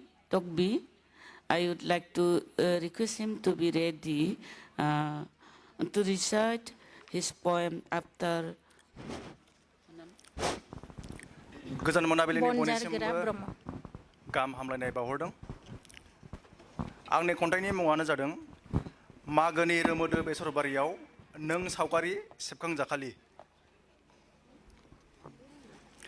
मनालिसानि मिनिनाय गुस्थिजों खनले खनले फेसन खालामना मागोनि रोमोदो बेसरबारियाव नों सावगारि सेबखांजाखालि आं गोसो थोदोंमोन नोंखौ बै दिनखालि नुना लाइगां दख'ना रोबैया नोंनि साम'बादि गोहैलेयै थाबायनायाव मोनसे रुजुजायै देंखो सिखांदोंमोन बेसर बिबाराव बानाय बेरे सिखिरिनि रोजाबनाय देंखोजों लोगोसे फंलें फंलें जंजिर जंजिर आसिजों नों बेसर बिबार खानानै फेसन खालाम खालाम मिनिहां माहां खालामना नों सावगारि सेबखांजायोब्ला आं बबा जायो सोरगोनि सिख्रि सिख्लाबादि मुहिनि गोनां नोंनि महराव नोंनि बिरखारनाय खानाय बिलाइनि मोदोमफ्रु मोदोमनाया बेसर बिबारनि मोदोमनायजों गोरोबफाना हुरा हुरा आंनि गन्थङाव हाबफैदोंमोन सानदोंमोन आंहा गंसे केनभास थानायमोनब्ला सैनाय नोंखौ सावगारि एरखांना दोनगौमोन आं लियनार्ड' दा भिन्सि बादि बेसर बिबारनि रोमोदो गाबजों नोंनि मागुर सावलि महर मुस्रियाव आरो मिथिंगानि हायनायाव आं गोजावदोंमोन सानस्रिफोरा आंनि अख्रां नांगा नांगा मिजिंनि हरै बारै बिरलांदोंमोन आरो बिरलांदोंमोन नों मिथिगौना सैनाय नोंखौ मोजां मोननायनि थाखाय आं बोसोरफ्रोमबो बेसर आबाद मावगोन बोसोरफ्रोमबो बेसर बागान खालामगोन फेसन खालाम खालाम नों सावगारि सेबखांजानो नों बायदेम सिदेम मोसानो आंनि रोमोदो बेसर बारियाव आंनि मोदोमफ्रु बेसर बारियाव गोजोन्थों thank you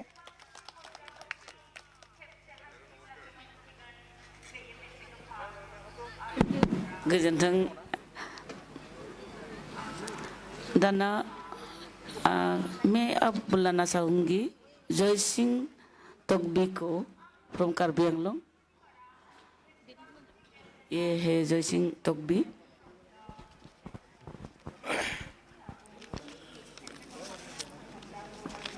Khulumbai Kardom. First, I will read in my native language, Karbi language. Then, Hindi translation. Seng kang sam lamet arong aje. Da tang dun thunang alir acham ke ongpi Bodolen lamet arong aje aklam. Pirthe mindar angkang bang lohumri bang. nong chethang tok bang herbang bidi kangcho saide bang Bodolen asining angkang monsam abukek ahur ahur kangjar patelang pre asing cepang sam kili kimit mepin langroi pi gorang akora bodopa jutang aklam chong mei pi kedut tok bang herbang Cethan cimum lamet athang thang Kei paro alam aki armung paserang arki promosor lengjan Langroi pi gorang abirta terdam talupi aphan Borolen monsam malam Cethang flup sumindar adang Sri Lanka pen Thailand Nepal Myanmar pen Bhutan kai ding pi ke prai un e amumang ne ingthin ingphor along si Siri ang Borolen lamet arong aje alam sengwe arlo dower puchenam. Now Hindi translation. मन चाहा साहित्य उत्सव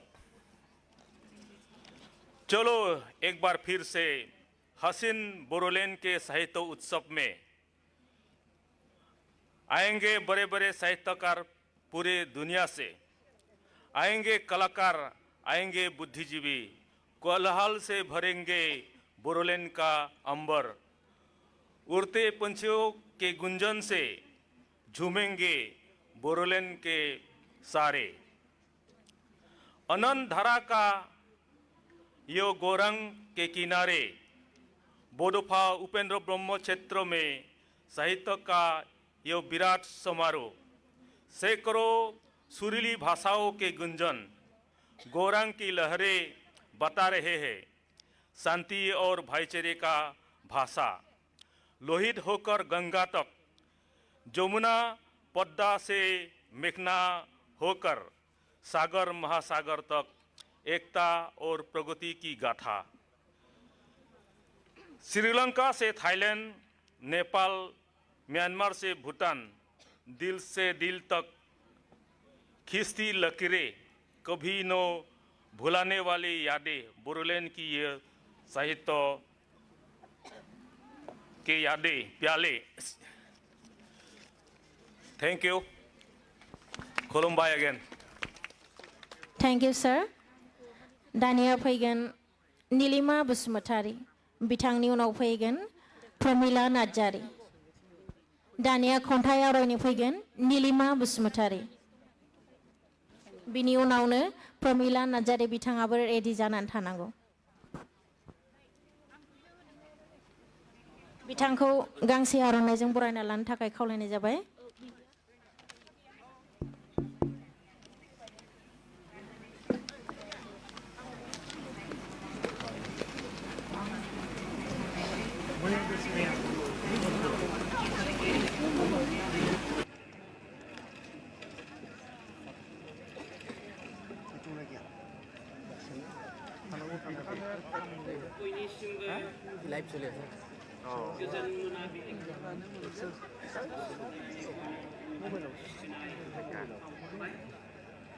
आंनि खन्थाइनि मुङा बे दोंसे लामाजोंनो आथुरै हान्थिदों हास्थायनाय जिउनि थंखौ मोनहैसिगोन सानना आथुरै हान्थिदों बै फैसालिथिं दावखोयो समा सिगांथिं नाथाय थुंगेलाङो जिउआ दावखोयो समा सिगांथिं नाथाय थुंगेलाङो जिउआ सोरखि गिदिंनाय बायदि गिदिंदों जिउनि लामाया सुबुङा सान्दों समा जोंजों फिदिंजादों नाथाय समजोंसो सुबुङा फिदिंजादों सुबुङा सान्दों समा जोंजों फिदिंजादों नाथाय समजोंसो सुबुङा फिदिंजादों मिथिनानै लाखा समनि थिखिनिया सिगांथिं गुबुंले खालामदों सुबुङा आबहावाखौ सिफायदों सुबुङा समायना मिथिंगानि महरखौ राजा फोरजा गिदिर उन्दै बे दोंसे लामाजोंनो गिदिंदों थेवबो सानो आं धोनि नों गोरिब बुथुमदों सुबुङा गावनि नांगौनि बारा रां रुफा नाथाय बेबोथ' नोंनि नङामोन बे बुहुमाव आंनि होननाय जेबोआनो गैया जिगाब दोंसेखौनो सोरजि रोङा नों बुङो अब्लाबो आंनि आंनि बुङो अब्लाबो आंनि आंनि थाबायै थाबायै जेब्ला मेंग्लिगोन अब्ला थांनाय बुब्लियाव नों थाबायै थाबायै जेब्ला मेंग्लिगोन अब्ला थांनाय बुब्लियाव नों मोनफा लांगोन मा मुवाखौ मोनफा लांगोन मा मुवाखौ मोनलांगोन खालि नोंनि रोंगौथि अब्ला बुथुमो मानो हाजो बादि धोन मोनलांगोन खालि नोंनि रोंगौथि अब्ला बुथुमो मानो हाजो बादि धोन थेंक इउ जोबोद जोबोद साबायखर थाबाय नीलिमा बसुमतारीनिसिम दानिया फैगोन प्रमिला नार्जारिनि उनावनो मेथाइ खनगिरि जांगिला बसुमतारीखौ थागथियारि जाना थानो थाखाय खावलायनाय जाबाय मेथाइ खनफैनो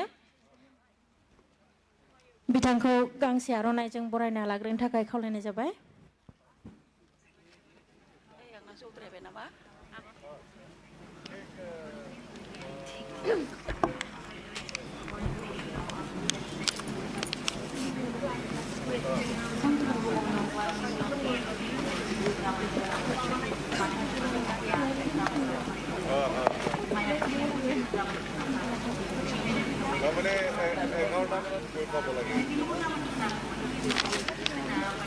गोजोन मोनाबिलि बयनिसिमबो आंनि अननाय सिबिनाय थाबाय बुंनो थाङोबा बे हाबाफारिया मोनसे जगथावथाव अर सायथावथाव अर लाखुनाय होननानैबो बुंनो हायो आरो दा आं बेखौनो बुंदों दा आंनि खन्थाइ दोंसे फरायनो लादों खन्थाइनि मुङा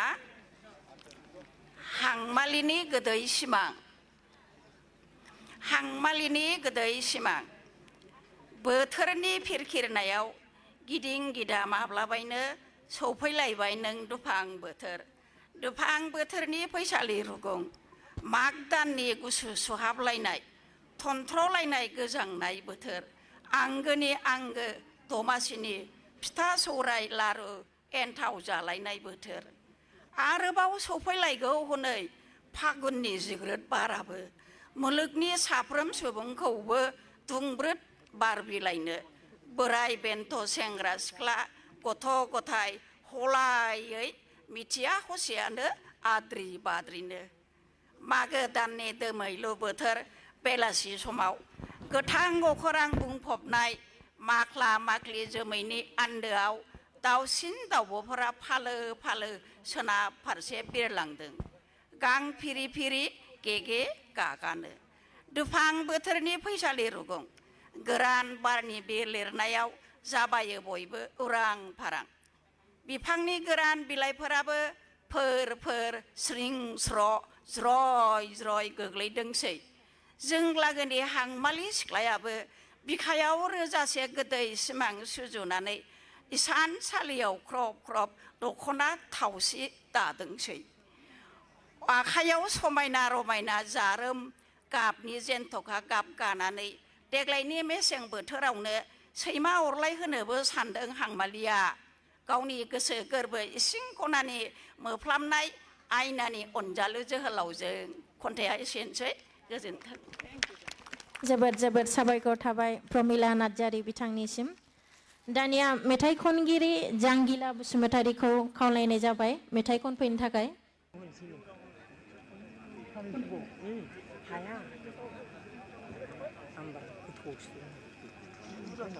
दानिया खन्थाइ आवरायनो फैगोन मतिलाल बसुमतारीनि उनाव राखाव बसुमतारी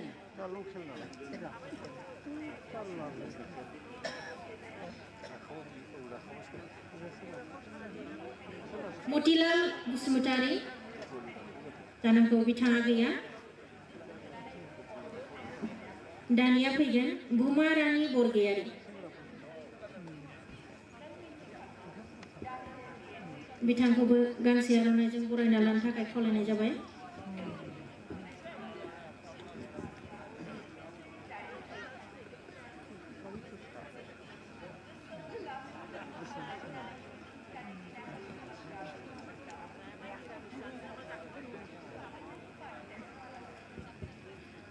बयनिसिमबो गोजोन मोनाबिलि बावहरबाय. Very good evening to all the invited guests from India and abroad who have gathered here on the occasion of 4th Kokrajhar Literary Festival. The theme of this year being bridging people, culture, and literature with a message of peace. I have written a short poem which is a journey of peaceful borderland. From ancient roots, a story unfolds of Bodos, their land, and dreams of old. Through struggles faced and battles fought, a peaceful future dearly sought. The Brahmaputra flows, a witness true to hesitations past and visions new. For self-rule they yearned, a rightful claim to shape their destiny and build their name. The echoes of protest now softly fade as peace descends, a promise made. The borderland territorial region stands as testament to unity across the lands. Where once was strife, now harmony reigns, a tapestry woven free from pains. The Bodo culture, vibrant and strong, finds voice and expression in dance and song. Education blooms and progress takes flight, empowering voices shining bright. The seeds of peace carefully sown in fields of hope where dreams have grown. Though challenges remain and pathways wind, the spirit of Bodos forever entwined. With resilience and courage, they pave the way for a brighter future with each passing day.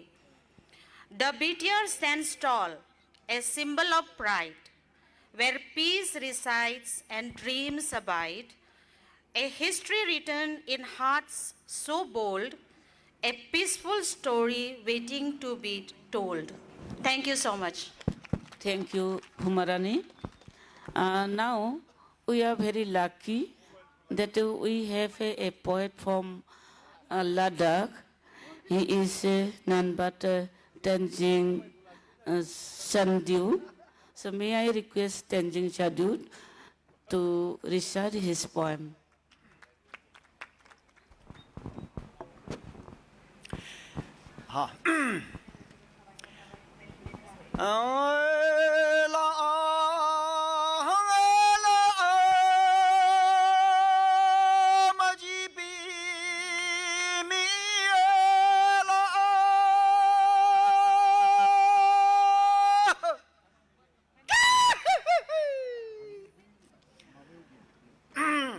My name is Tenzin Sundhu. I'm a Tibetan writer, not from Ladakh. I'm a Tibetan. I particularly say Tibet because there was a point of time in history when Assam and Tibet had borders. When Ahomya king used to pay tributes to the Dalai Lama's government, and the Dalai Lama's government from Lhasa used to pass on their tributes to the king of Assam. And Bodo people, they used to have trading on the borders along with Bhutan. And this is the legacy I bring to you from Tibet. From Ladakh. From Ladakh. You didn't get my story. Please sit. So I'm Tibetan. At the moment, I live in Dharamshala. I'm a Tibetan refugee. Perhaps I'm maybe the only one who's a refugee, not a citizen of this country. Though I'm born and brought up in India, I'm the second generation of Tibetans fighting for the freedom of our country. And one day we believe that we will go back to our own country in Tibet, and our borders will be Tibet and India, not with China. Yeah. So in that way, I'm going to read a poem called When It Rains in Dharamshala. So this poem is about Dharamshala, which is the capital of Tibetans in exile in Himachal Pradesh, and that's where I come from. Now in Himachal Pradesh, especially in Dharamshala, we get so much of rain. So the house in which I live, a rented room, this is the poem, and when we get rains there, it may be raining cats and dogs here, but in Dharamshala we get cats, dogs and donkeys. मतलब इतने सारे बारिश, अगर यहाँ बारिश होता है, वहाँ झड़ने गिरते हैं. So this is the poem I want to read. So the poem is titled When It Rains in Dharamshala. When it rains in Dharamshala, raindrops wear boxing gloves. When it rains in Dharamshala, raindrops wear boxing gloves. Thousands of them come crashing down and beat my room. Under its tin roof, my room cries from inside, wets my bed, my papers. Sometimes the clever rain comes from behind my room. The treacherous walls lift their heels and allow a small flood into my room. I sit on my island nation bed and watch my country in flood. Notes on freedom, memoirs of my prison days, letters from college friends, and crumbs of bread and Maggie noodles, rice sprinkled to the surface like a sudden recovery of a forgotten memory. 3 months of torture, monsoon in the needle-leaved pines, Himalaya, rinsed clean, glistens in the evening sun. Until the rain calms down and stops beating my room, I need to console my tin roof, who has been on duty from the British Raj. This room has sheltered many homeless people, now captured by mongooses and mice, lizards and spiders, and partly rendered by me. A rented room for a home is a humbling existence. My Kashmiri landlady at 80 cannot return home. We often compete for beauty, Kashmir or Tibet. Every evening I return to my rented room. But I'm not going to die this way. There has got to be some way out of here. I cannot cry like my room. I had cried enough in prisons and in small moments of despair. There has got to be some way out of here. I cannot cry. My room is wet enough. Thank you. There are 2 of my books on sale in the shop number 1. One book is called Kora, the other one is called Nowhere to Call Home. These are the cheapest book in the world, only for 50 rupees. Please buy copies from that. Thank you. Thank you so much, sir. Dania फैगोन Domasu Brahmo बिथांनि उनावहाय अजित कुमार नार्जारी.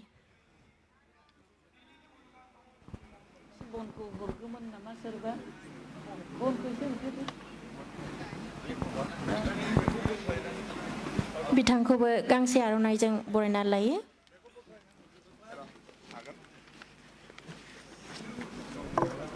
रोंगौ.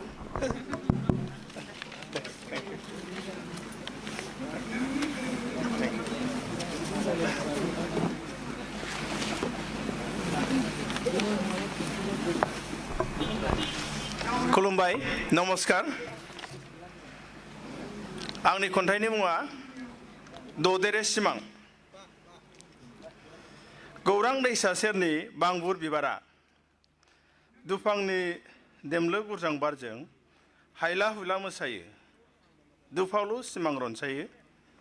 मुं मिथिजोबै बायदि किसिमनि दाउसिन दाउलाफोराबो बिजोंनो देंखो बोफायो. ददेरे सिमां सुबुंनि माब्लाबा आलायारननि सोरां रोदाजों ददेरे ददेरे बिरफालाङो. खायमा अखोरांनि दुफावलु जोमैयाव माब्लाबा हिमालय हाजोमानि थिखिनियाव माब्लाबा फैलाव हादाबाव आजिजिगा जेनथखा मोदोमफ्रु बिबार बारियाव आमाय जुमाय गेलेयो. जोब्रोङै रंगिना सिमां रनसायो.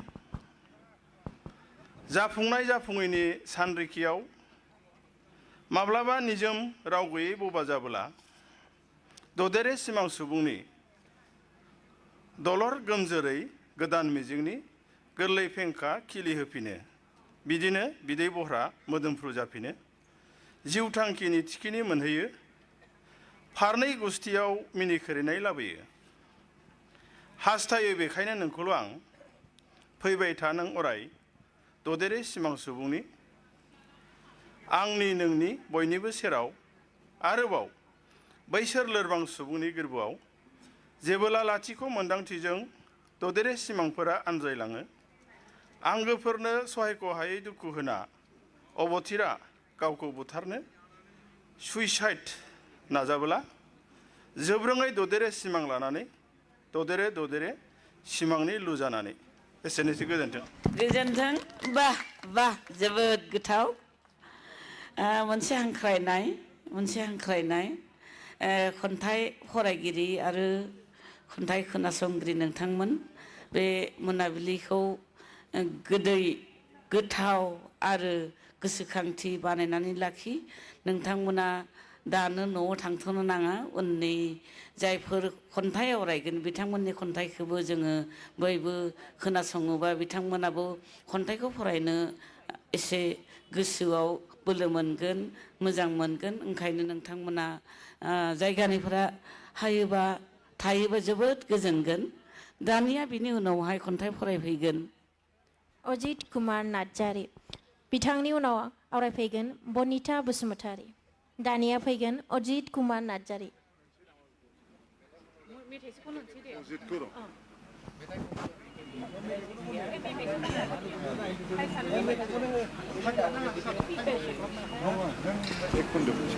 बिथांखौ गांसे आर'नाइजों बरायना लाग्रोनो थाखाय खावलायनाय जाबाय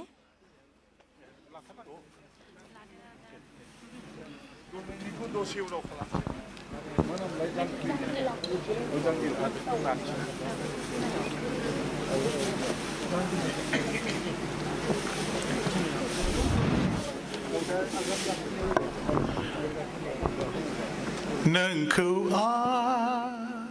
नुदोंमोन गौरां दैसा गाथोनाव दैफुजों दै खावनाय नोंखौ नुदोंमोन गौरां दैसा गाथोनाव दैफुजों दै खावनाय थांनाय फागुनाव बावखुंग्रि हाजोनि सोमलि दंफां गुदियाव रायज्लायनाय बाथ्राखौ बावबाय नामा नोंखौ नुदोंमोन गौरां दैसा गाथोनाव ओइ फट' खेनाखै सुनिल दैफुजों दै खावनाय आच्छा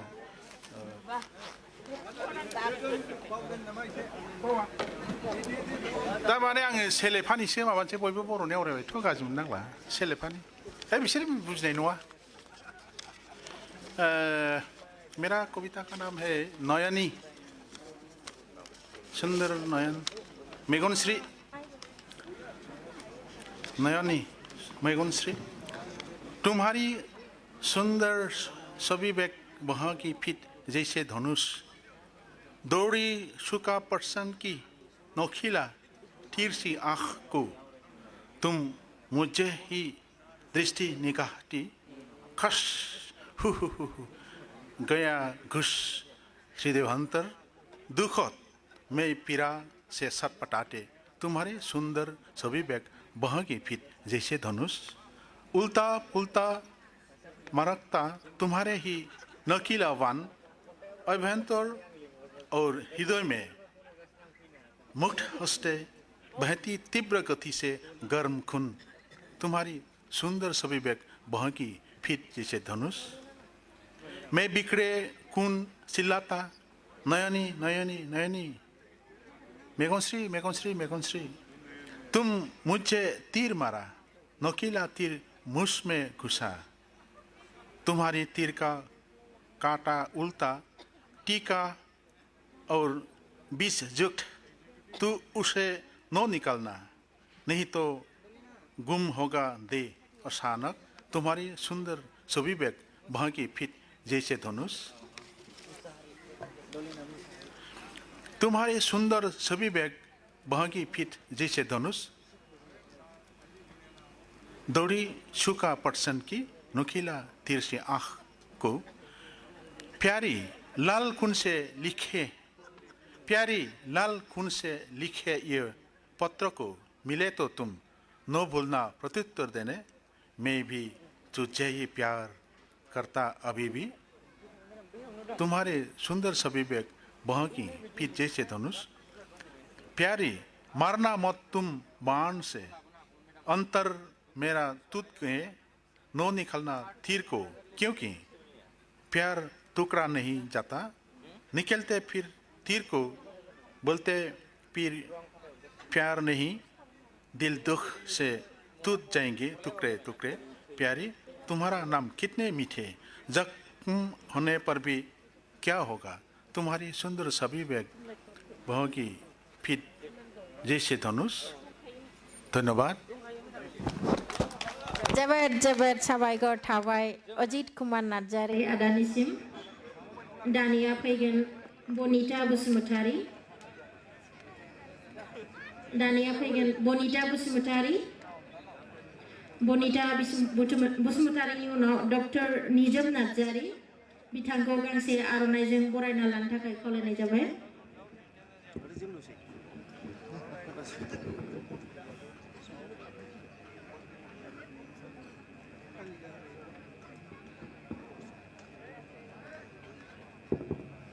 गिबियावनो बयनिसिमबो गोजोन मोनाबिलिनि गाहाम हामलायनाय बावहरबाय आंनि खन्थाइनि मुङा जाबाय बिमा बिमा अबुं गसाइजों सायख'जानाय जिउ होग्रा आरो खांग्रानो इयुन जोलैनि जोंब्लाव बनजार न'खरनि खोमथा खुन्थिया नों गोसारफबनाय नोंनि मिनिनाय स्रां जानगार होयो दुखु दाहा मिलौदो रावजों नोंनि बोलो होयो जिउआव आगान सुरनो नोंनो जौसिन गोहोनि फुंखा जिउनि खैफोदाव गसंथानो आरो गोख्रों हेफाजाब होगिरि जायनाव अराय साया मोनो नोंनि अनसायनाय बिलिरनाय मेंग्लिनाय जिउखौ गोजोनग्लाय होयो नोंनि दुंब्रुद गोरबोनि अननाय मोनदांस' मोनै उन्दुलां होयो आयै गोदैसिन गिबि सोदोब बेसे गोथार आरो निस्थार थुलुंगाथि मोब्लिब नों जिउनि हास्थायनाय मोननो अराय जिउआव गोजोन्थों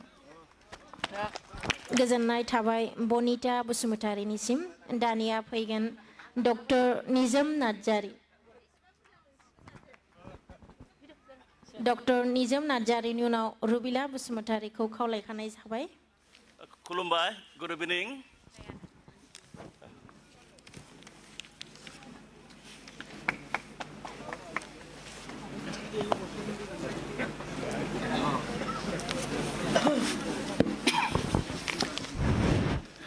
आं दोंसे गुसुं खन्थाइ आवरायनि खन्थाइनि मुङा मिजिं हाया हाया लेर लेर खेरेन्दाय बायदि खारबोयो गावनि लामा लामा गंसे दावबायारि रेलगारि बेनिनो जौ गोरान मावग्रा आगजु दो दोख्ला मोख्रा खर' बादि लारि लारि कम्पार्टमेन्टआव सा सिं आबुं दावबायारि हाया हाया लेर लेर बेसेथो खारबावलायखो गोजोन्थों साबायखर थाबाय डक्टर निजोम नार्जारिनिसिम दानिया फैगोन रुबिला बसुमतारिनि उनाव फैगोन बुद्धदेब नार्जारि बिथांखौ गांसे आर'नाइजों बरायना लानो थाखाय खावलायनाय जाबाय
जोब्रोङै गोबां हेंथा हेंसि जेंना जेंसि थेवबो आवगायलांनांगोन जों बोस्रां बोसिं गैसारिनि बांग्रिखौ एराय एसि हनै बै गोमजोर हाजोआ दं नोंखौनो नेनानै नोंनि मुङाव आथुमसे बिबाननि थफ्ला थिनानै गोबां आसानि फारिलाइ बोनथुमनानै रं बिरंनि सिखिरिफोरनो मोदोमफ्रु बिबार गायगोन होननानै हाजो हायेन सानस्रिनि रंगिना गाब फुनफैगोन होननानै जारिमिनारि खाम्फाफोरखौ फोगोमफैगोन होननानै मुलुगनि समायना लंथाइ दागोन होननानै गोबां मिजिंनि गाब बिखायाव साजायनाय नोंखौनो नेनानै दंथारो आखाइ फुवार साननैसोनिल' जिउआवलाय मुमायाव गोदोनानै माथो जानो जिउनि बिबानखौ बावगारनानै मा लानानै फैदोंमोन जोंलाय मा लानानै थांफिनगोन माखौथो गावनि बुंनो जोंलाय मांखरसालियाव मा थांफागोन दंनाय मानिथ' बुहुम बिमानिफ्रायनो खनखांदों सानसे बुहुमावनो थालांगोन गासैबो कर्म आरो गियानल'सो थांफागोन बारजों फैदो फै सम थासान्दियाव आवगायदो आगानसे आगाननै नै महरगिरि नों फैदो बिखायाव गाब लानानै मुलुगनि सावगारियाव समायना गाब गानो नै देंखोगिरि नोंबो फैदो गोदै गारां लानानै बुहुमनि बिखायाव गोदै देंखोजों गोमखांहोनि नै राव हारिमु थुनलाइ अनसायगिरि समाज हारि हादोर अनफावरि समान मोनथाइजों उदांनि बार बायदि नोंसोरबो फैदो मुलुगखौ गोदान मुस्रि होनो समान मोनथाइजों उदांनि बार बायदि नोंसोरबो फैदो मुलुगखौ गोदान मुस्रि होनो जुग सोलायहोनायनि गोदान हांखो बोनो दैमा दैसा लोगो नांनानै बिलो बिलोमा फोजालांनो गोदान मुगानि सिमां सथबनाय बायदि गाबनि दिङा जावनानै मुलुग लैथोमानि बिखायाव जाफुंसारनायनि थाजिम हां बोनो आरो हां बोहोनो गोजोननि गोजोन्थों गोजोन्थों दानिया आं गाबज्रि हरनो नागिरदों जोंहा नेपालनिफ्राय सासे खन्थाइगिरि दङ पवन मेचे पवन मेचेखौ आङो बिथांनि खन्थाइखौ आवरायनो थाखाय खावलायबाय बिथांनि उनाव आवरायफैगोन दलिना मुसाहारिखौ थागथियारि जानानै थानो थाखाय खावलायहरनाय जाबाय दानिया नैबे पवन मेचे धन्यवाद आं मोनसे नेपाली निफां कविताखौ खननाय जानाय ओमफ्राय बिनिफां आं बड'निफां मोनसे मेथाइ खननाय आरो आगत नाहाव लिरनायनि नेपाली मोनसे शान्ति शीर्षक नाहाव दङ कविता म सम्पूर्ण मलाई अहिले लाइभ हेर्नुहुने आदरणीय दाजुभाइ दिदीबहिनी मेरा मित्रजनहरूमा म खुलुमबाई नमस्कार टक्राउन चाहन्छु आज कोक्राझारको लिटरेचर कोक्राझारको साहित्य गोष्ठी कार्यक्रममा म उपस्थित भएको छु कविताको शीर्षक छ शान्ति हे शान्ति छाडिदेऊ त्यो गोरेटोमा हिँड्न जसले तिमीलाई चिहानमा पुर्याउँछ चुरोटमा आगो पिउँछ मदिरामा पानी चुरोटमा आगो पिउँछ मदिरामा पानी न त जल्छ न त निप्छ तिम्रो जिन्दगानी बरु खोज न क्षितिजमा जहाँ नयाँ बिहानी उद्याउँछ जहाँ नयाँ बुद्ध जन्मिन्दछ जहाँ नयाँ बुद्ध जन्मिन्दछ आलिसान महलको बार्दलीको कदिरमा विचित्र लासहरूका योजना च्याउँदैछन् ती लास कसका हुन् नेपाली आमालाई सोध आक्रोशी नेपाली आमा सन्तान हुन् मेरा मकैका गेडा होइन जसलाई तिमी कठोर जातोमा पिट्न लाग्दैछौ त्यो अङ्गुरको दाना होइन जसलाई तिमी मदिरामा अनुवाद गर्न लाग्दैछौ चाहे त्यो हे शान्ति चारै फर्की आऊ तिमी चाहे त्यो आकाशमा झुन्डेको किन नहोस् त्यसलाई मुसलधारे वर्ष बनी खसाल चाहे त्यो च्यानमा गाडिएको किन नहोस् त्यसलाई उत्खनन गरेर निकाल हे शान्ति फर्की आऊ तिमी चाहे त्यो कालो पेन्डुलम घडीको फुटाएर ऐना क्यान्सर लागेको यो देशलाई अपरेसन गरेर छ र क्यान्सर लागेको यो देशलाई अपरेसन गरेर छ र धन्यवाद र म अब मेरो मातृभाषा म मेचे आंनि रावा बोडो आं बड'निफ्राय नेपालाव थानाय जोंनि मेचे बड' हारिनि जों मोनसे आं खन्थाइ लिरगिरि आरो मुभिबो दादों जों बिक्रम देवा बे फैगासिनो दङ आरो गुबुन मुभिबो लिरगासिनो दङ जोंनि भारा बेनिनो मोनसे मेथाइ दङ बेखौ खननानैहाय आपनि मोनहाय फोरमायनो जानोसै समायना रमायना बिबार बारि गुमुहाय सनारं माइ बारि सिउ सिउ बार बिरब्ला गुमलुं गुमथुं बिलाइ बिथाइ बेसे मोजां बे बोथोरा आं नोंनि नों आंनि गोसो जोंनि जुरि मोनसे बे जुराया समायना रमायना बिबार बारि गुमुहाय सनारं माइ बारि सिउ सिउ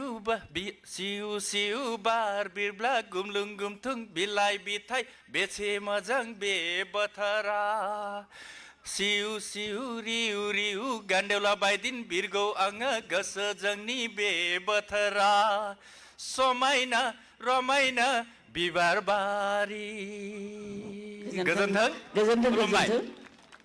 आं मोनसे दोखो फोरमायनाय थाबाय जोङो आगोलनो गाबज्रिखानाय बुद्धदेब नार्जारिखौ जोङो बोरैबा थालांदोंमोन दा जों गाबज्रिदोंमोन दलिनाखौ नाथाय जोंहा बुद्धदेबखौ गाबज्रिग्रोनोसै दलिना गाज्रि मोननांला आरो बुद्धदेबाबो गाज्रि मोननांला दाना आं हांख्रायगोन बुद्धदेब नार्जारिखौ आंनिनो स्टुडेन्ट जायो मेडामखौ जाहाथे निमाहा होयो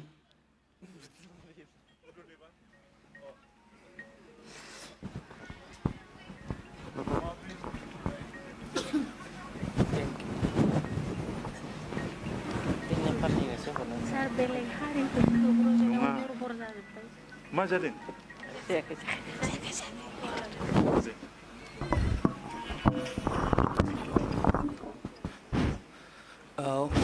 खुलुमबाय गासैनिसिमबो आं थांखाबायसोमोन ओमफ्राय आंनि नाम खोनाफिननानैसो फैफिननाय जादों ओमफ्राय ससेयाव बिदिनो बेले बेजे जाबाय आरो दा जेबो नङा गासैनिसिमबो गोजोन मोनाबिलिनि गाहाम हामलायनाय हरबाय आंनि खन्थाइनि मुं 1 जानुवारि खोमानांनाय मोनसे हरमोन आंनि इन्जुरा गब्लांखांनायनि उनाव गोफोन जालांदोंमोन मोनसे सोमोन्दोआबो आंनि इन्जुरा गब्लांखांनायनि उनाव गोफोन जालांदोंमोन मोनसे सोमोन्दोआबो बेनिफ्राय सखा दाउफोराबो बेयाव बासा लानो गारबायमोन बेनिफ्राय सखा दाउफोराबो बेयाव बासा लानो गारबायमोन इन्जुर खामनांनायनि बाथ्राखौ आंहा एसेबो नांजायाखैमोन इन्जुर खामनांनायनि बाथ्राखौ आंहा एसेबो नांजायाखैमोन मानोना आंनि हालोदा बेनोखामोन खोमा सानना नांजादोंमोन आंनि अनजालिया गोजान जालांनायजों लोगोसे बेनिफ्राय गोजान जालांनाय सखा दाउसिनफोरखौसो नांजादोंमोन आंनि अनजालिया गोजान जालांनाय बाथ्राफोरखौसो बेनिफ्राय गोजान जालांनाय सखा दाउसिनफोरखौसो बिसोर दा माबेयाव आदार खनजादों बिसोर दा माबोरै दं बिसोर दा माबोरै दं बे गुसु हराव बिसोरहा दा गोदान बासा बोफिननो लानायाव सहाय नाङाखैथ' बे गुसु हराव बिसोरहा दा गोदान बासा बोफिननो लानायाव सहाय नाङाखैथ' गोजांनायजों बिसोरो दा साननैसो सुग्रिलाङाखैथ' गोजांनायजों बिसोरो दा साननैसो सुग्रिलाङाखैथ' आरोबाव सुग्रिलांबावदोंमोन जानांगौ जायफोरा गिन्जि गांसेजोंनो बे हरखौ बारहोनांदोंमोन आं दाबो सम सम बिखौल' सानना गोबां खेब गावखौनो दुसिफायो आं दाबो सम सम बिखौल' सानना गोबां खेब गावखौनो दुसिफायो रंजानायनि समाव सोदोब गुबुंहोनायनि बाथ्रा आबहावा गुबुंहोनायनि बाथ्रा आंनि गुबै देराया खामफानांनायनि बाथ्रा आरोबाव आंनि माइनावफोरा खारनांनायनि बाथ्रा खन्थाइया एसेनोसै गोजोन्थों जोबोद जोबोद साबायखर थाबाय बुद्धदेब नार्जारि फंबायनिसिम दानिया फैगोन दलिना मोसाहारि दलिना मोसाहारिनि उनाव फैगोन खोमथा Narzary.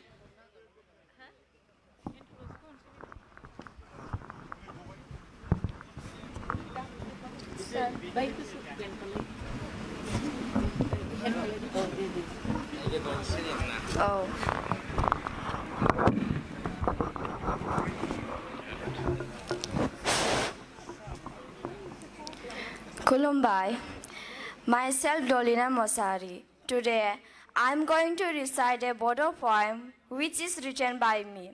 The title of this poem is Beer Sir. Beer Sir. Nongsor michigo, Beer Sir. Beer Angni, Zuni. Boynikru Gedersin Manik. Zaini Onayao, Nudung Ang. Be mulukko. Natai. Manuba gabdung biyo. Megonau dong biniao. Row row mode. Huganda sandomun ang. Natai. Huganda hayasay. Da michibai. Nung sir. Biyo sir. Biyo zadung. Isarni. Rakamse mohor. Hatorkini tukrase bahagu.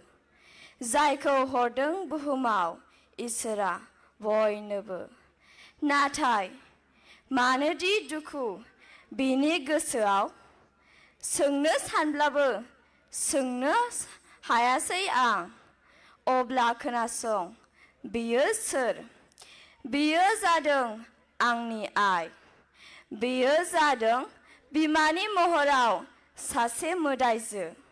Bikayau dukuni daudab lanane tayu. Natai, bunga, raunibu sigangau.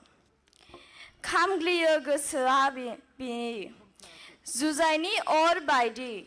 Natai, kugako pangchina orai. Bobi badi tayu biyu. Madi sebang muhiganang. Bini mohora. Habab, bungso haya. Madi godoy. Bini garanga, habab, sanso haya. Madi onai, habab, rauzungba ruzuzaya. Bina zadung, angni ay. Goजोन्थों. रोजा रोजा साबायखर थाबाय दलिना मोसाहारिनिसिम। दानिया फैगोन खोमथा नार्जारि। खोमथा नार्जारिनि उनाव फैगोन सनत महन्त।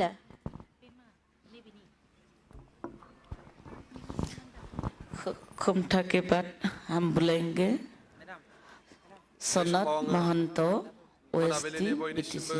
आंनि गोसो गोरबोनिफ्राय गाहाम हामलायनाय आरो सिबिनाय जासिहरबाय। आं दा खन्थाइ दोंसे फरायनो नागिरदों। खन्थाइनि मुङा जाहैबाय जिउ आरो मोन्दांथि। थांनानै थानाय गोलाव जिउनि गोबां मोन्दांथिफोरा फोरोंबाय आंखौ सानथ्र'हायि मोखांनि गेजेराव सिनायनो मोनसे थार आरो गोजोंनि मोखां। गोदान मुगानि सोद्रोम गैयै गोदान आखु बिजिर बिसार खालामो बिसोरो मेगनजोंल' नुनाय दान्दिसेनि नुथाय। हाया बिसोरो संनो गुदि जाहोन मानि थाखाय आरो मानो। क्रिटिसिजमनि सानस्रिया नङा मावथायनि सायाव, नाथाय खालामो बिसोरो नुनाय दान्दिसेनिल' महराव। जाय लाना होफैयो दाजाबथायनि सोलाय दानख'थायारि महर। गोसोम सानस्रिजों बाहा लाजानाय गोरबोआ सौसिख' हायै खोमसिनि जेयाव देबोर नांबायना आगोर गोमायो गावदां अखाफोरनि सोरां नागिरबायनानै गावनो गाव। फारगोसा सोदोबफोरनि जिलिरजों थांखिना गावहरनाया थारैनो नांहैमारदों थांखिनाय बिन्दोआव। नाथाय सिगाङाव बारनाय बारहुंखाया खेबसे फोजोबस्रांलांनायनि उनाव आं सोलोंखोमादों हारसिङै फिन गोदानै जुजिफिननो। गोदानै बारनाय गिथावसिन फोजोबस्राङारि बारहुंखाजों। मानोना आं मोजाङै मिथिखागौ जेब्लासिम आं दं अब्लासिमनो नोंबो थागोन गुबुन गुबुन फोजोबस्राङारि महराव। नाथाय आंनि जिउनि मोन्दांथिजों जुजिनायाव नों जेननो गोनां जाहैगोन। थारैनो नों जेननो गोनां जाहैगोन, बियो थार। गोजोन्थों। फंबाया थाथ'। फंबायखौ जों बरायनो बावलांदों बिनिखायनो बिथांखौहाय गांसे आर'नाइजों बरायना लानाय जाबाय निमाहा बिनाय थाबाय फंबायनिसिम जोबोद जोबोद साबायखर थाबाय खोमथा नार्जारिनिसिम दानिया फैगोन सनत महन्त बिथांखौ गांसे आर'नाइजों बरायना लानो थाखाय खावलायनाय जाबाय खुलुमबाय नमस्कार good evening to all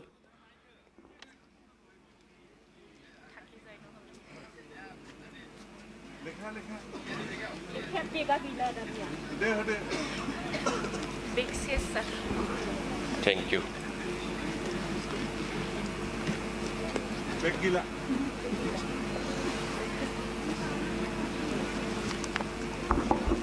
Today I am going to recite a poem from my book, Assamese poetry book, Tomar Nilokantha. Kobitar Hironam, Premor Ramdhenu. Ahana, Dukpur Phogailong. Ubhoti jao bola, Patsalar Gonitor class boroloi. Biyoge biyoge bole jog hoy. Tomar mor Dukpur biyog kori. এসাগৰ হাঁহি ধৰি আনিম এজনে আনজনলৈ আবতৰীয়া ফাকুৱাৰ ৰং ছটিয়াম তুমি নাচনি হবা আৰু মই ধুলিয়া প্ৰেমৰ মা বহাগক আগতীয়াকৈ নিমন্ত্ৰণ দিম তোমাৰ দেহৰ ভাজে মোৰ থলৰ চেও বঢ়াই দিব বঢ়াব শৰীৰৰ উন্মাদনা আহানা দুয়ো এক হৈ যাওঁ হাঁহিৰে ৰামধেনু হাজু নেজাল তৰাৰ নেগুৰত ধৰি সুৰুজৰ ফালে থাবমান হও আহানা দুখবোৰ ফগাই লওঁ আহানা দুখবোৰ ফগাই লওঁ ধন্যবাদ Thank you sir दानिया फैगोन बिमल ब्रह्म बिमल ब्रह्मनि उनाव फैगोन अनजिमा बर'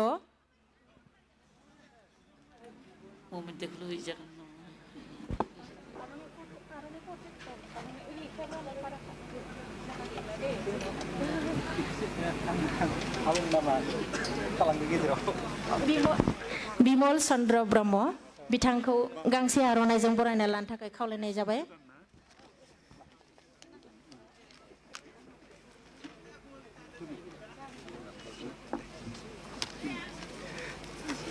मोनाबिलिनि बयनिसिमबो गोजोन हामलायनाय थाबाय आं थोंजोङैनो आवरायनोसै आंनि खन्थाइनि मुङा नोंनि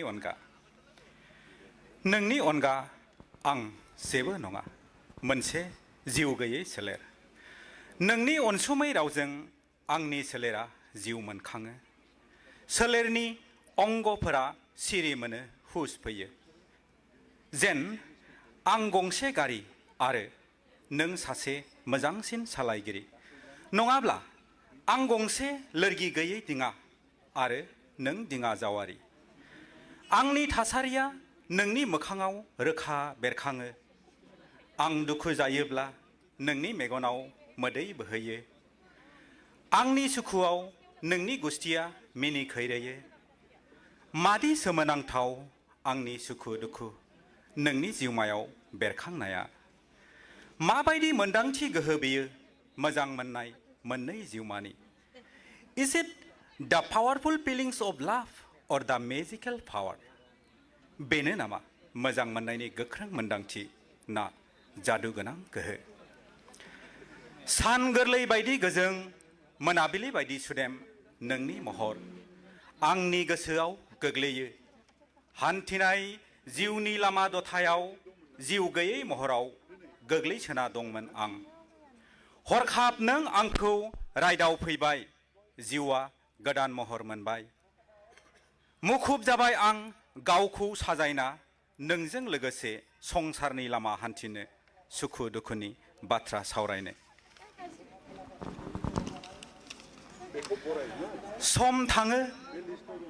समा थाङो हालो दैलो बोथोरा थाङो खोन्दो खोन्दो मुहिगोनां नोंनि राव फावाव फार मोना संसारनि जेथो बार गोसो होनाय लानाय अननाय मोजां मोननायनि अमृत पिथिखाजों जेन जिउआ जेन गोमोथाव महर लादों बिफां गोरानाव गोरलै बिलाइ खिलिदों बिबार बारदों फिथाइ थाइदों बालाहामानि बिखायाव दैमु निजिरा बोहैदों खान्थाल थाइजौ बिफांफोरजों समायसारदों जिउआ नागिरो सुखुनि मोन्दांथि नाथाय सुखु दुखुनि मोन्दांथिया गोजोर नङा अखा मोफ्लामनाय बायदि दान्दिसे जिउआव खुसि लुफावना हरखाब नों आनज्रायलांबाय मायाथिलि संसाराव हारसिङै आं आन्दायनांबाय दिनै आं मोनदांबाय नोंनि अनगा आं जेबो नङा गोजोन्थों रोजा रोजा साबायखर थाबाय बिमल चन्द्र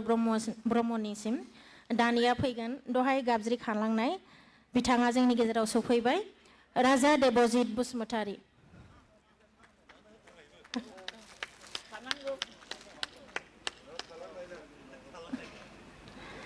बिथांखौ गांसे आर'नाइजों बरायना लानो थाखाय खावलायनाय जाबाय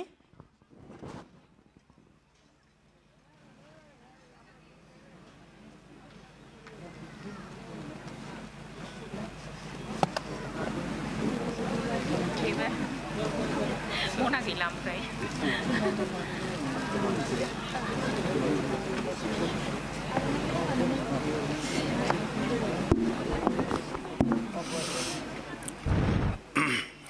बयनिसिमबो खुलुमनाय हरबाय आं गोजाम दोंसे खन्थाइ फरायगोन आरो खन्थाइ फरायगोन होननानै फैयाखैमोन नायनो होननासो फैनाय जादोंमोन सिङावनो हाबनानै थाबाय जेब्ला नामा थ' फरायनो लाबाय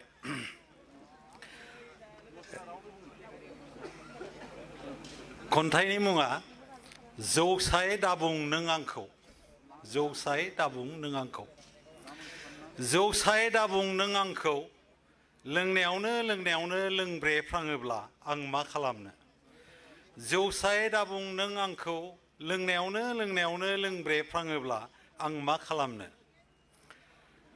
गोरबोआव दुंग्लुबनाय दाहानि अरदाब नोंखौ लानानै सुजुनाय सिमांनि पेलें जिलिद नांगौ आंनो सुग्लायहोनो अनजालिनि सुदेम बिखा जौसाय दाबुं नों आंखौ लोंनायावनो लोंब्रेफ्राङोब्ला आं मा खालामनो खोमसि हरा आंनि आंगो लोगो दाफोजों नोंसोर सोरांनि बाथि सोराङाव आं लामा आन्दायो दाफोजों नोंसोर सोरांनि बाथि सोराङाव आं लामा आन्दायो खोमसि अनजालिया लाजिनानै थाखोमायो जौसाय दाबुं नों आंखौ लोंनायावनो लोंब्रेफ्राङोब्ला आं मा खालामनो खोमसि हरनि समायना महर सांग्रेमानि सोरांजों नुफा माफा अख्राङाव जोंनाय रिथि रिथाव हाथरखिफोरनि मिनिनाय सिख्ला बैसोनि अखाफोर जोमै सिङाव आमाय जुमाय गेलेनाय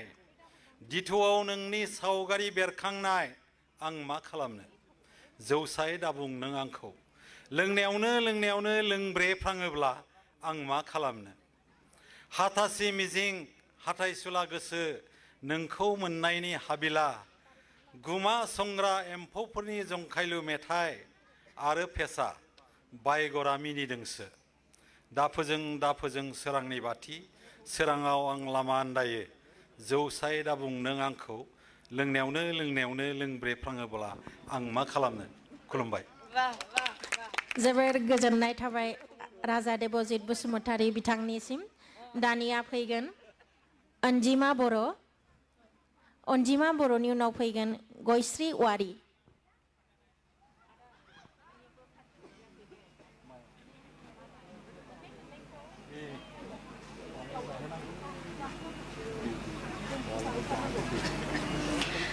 Good evening everyone.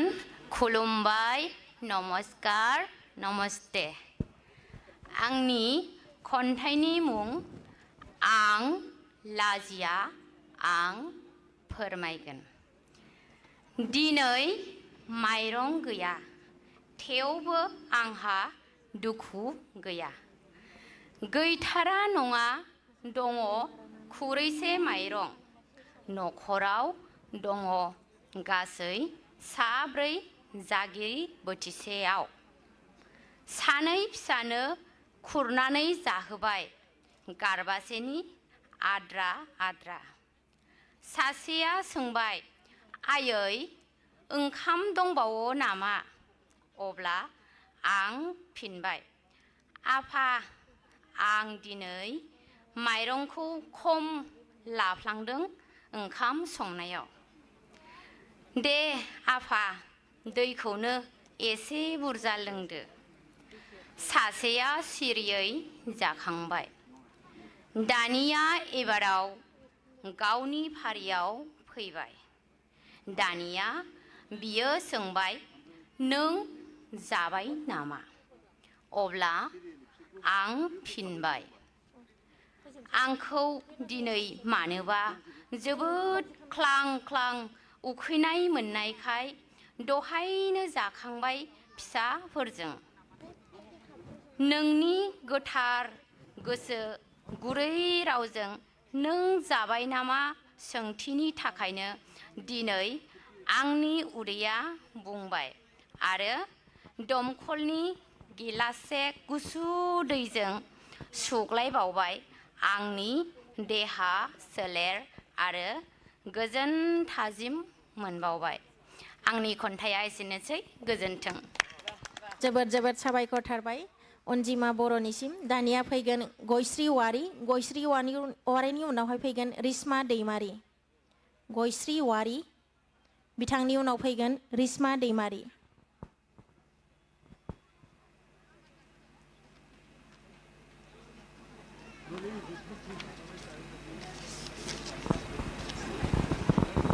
खुलुमबाय बयनिसिमबो आंनि खन्थाइनि मुं गोसो आंनि मेङाखै जोमै सिं सिं बिरै बिरै गोरबो थफ्लायाव बोनथुमनाय गोबां सोदोबनि मालाफोरा एकथुयै उदाङै उरायबायनो फैलाव मिथिंगानि बिखायाव लुबैयो रेबगनजों एरजानो समायना रुखु रुखु आगर गोरबो इसानसालिनिफ्राय जिउनि गोजान लामा हान्थिनानै मिथिंगानि खान्थिजों गोरोबना खानाय आंनि खासि बिबारनि बियो महर लाब्लाबो समायना गोसोआदि मानोबा मेङाखै आरो मोनाबिलि महर लायाखै बेलारोम समनि सुदेम बाराव जारां सान सिख्लाया हायना सारफावनायाव आसिनि सिख्लाया सिरियै खुदुमलाङो गोरबोनि बाथ्रा सिरियै फोरमायलाङो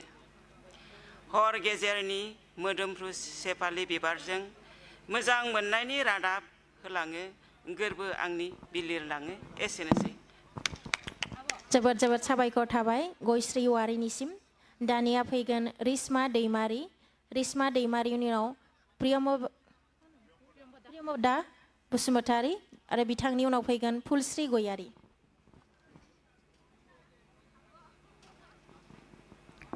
खुलुमबाय गोजोन मोनाबिलिनि सारियावनो जिरायनानै थानाय सारमोन आरो मेडाममोननिसिम आंनि खुलुमनाय जासिहरबाय आंनि खन्थाइनि मुं नबथिनि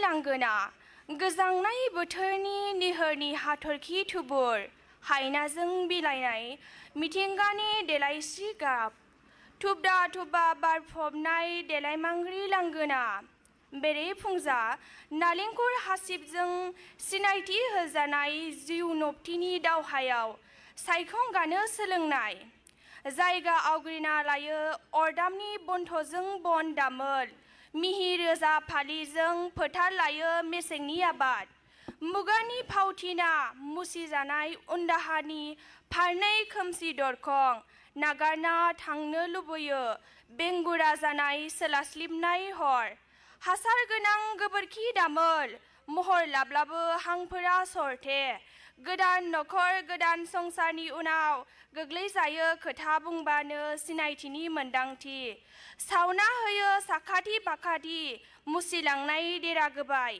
बिरग्लांनो हाया जायो उन्दाहानि निजोरानि फावा फारनै गांखंजों आरो नबथिनि लांगोनायाव एसेनोसै खन्थाइया गोजोन्थों साबायखर थाबाय रिश्मा दैमारिनिसिम दानिया फैगोन प्रियमबदा बसुमतारी उनाव फैगोन फुलश्री गयारी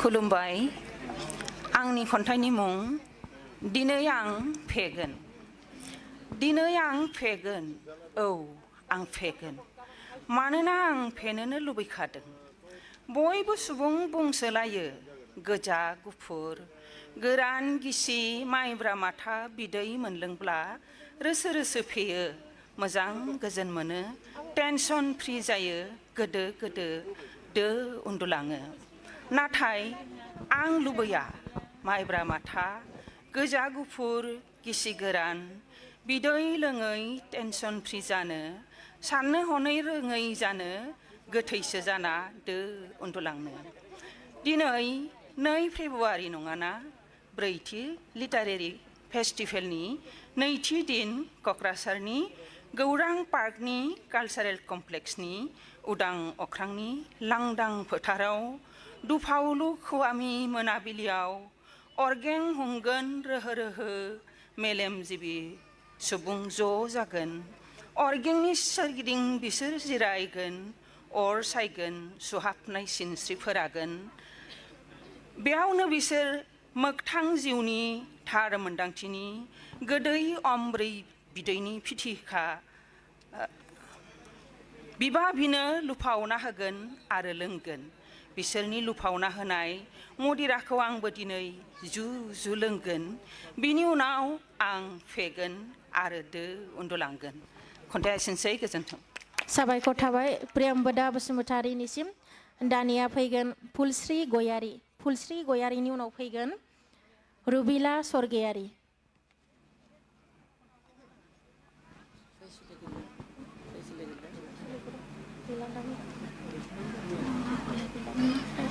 गोजोन मोनाबिलिनिसिम बयनिसिमबो आंनि गोरबोनिफ्राय खुलुमनाय आरो गाहाम हामलायथि बावहरनाय थाबाय आं दिनै बे समाव दोंसे खन्थाइ आवरायनो आखायाव लादों खन्थाइनि मुं अर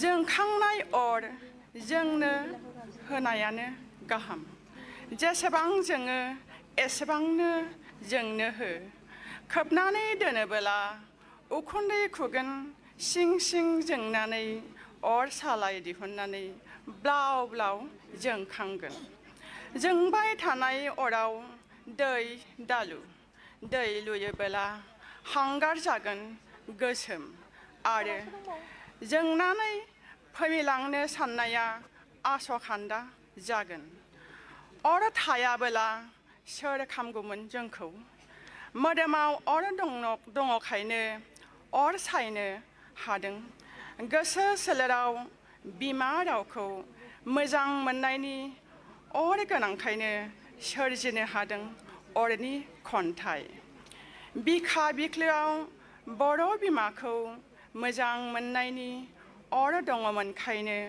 उपेन्द्रनाथ ब्रह्मआ बड'फा जानो हादों बिखानि अरखौ बेखेवनानै दिन्थिलांनो हादों बेखायनो जोंनि मोदोमा सोलेरा गासिबो दुंखांनायनि फोलेरसे सोलेर बिखा बिख्लो गोसो सोलेर नांगौ जोंनो जोंब्लावनाय अर आंनि खन्थाइया एसेयावनो जोब्बाय साबायखर थाबाय फुलस्रि गयारिनिसिम दानिया फैगोन रुबिला स्वर्गियारि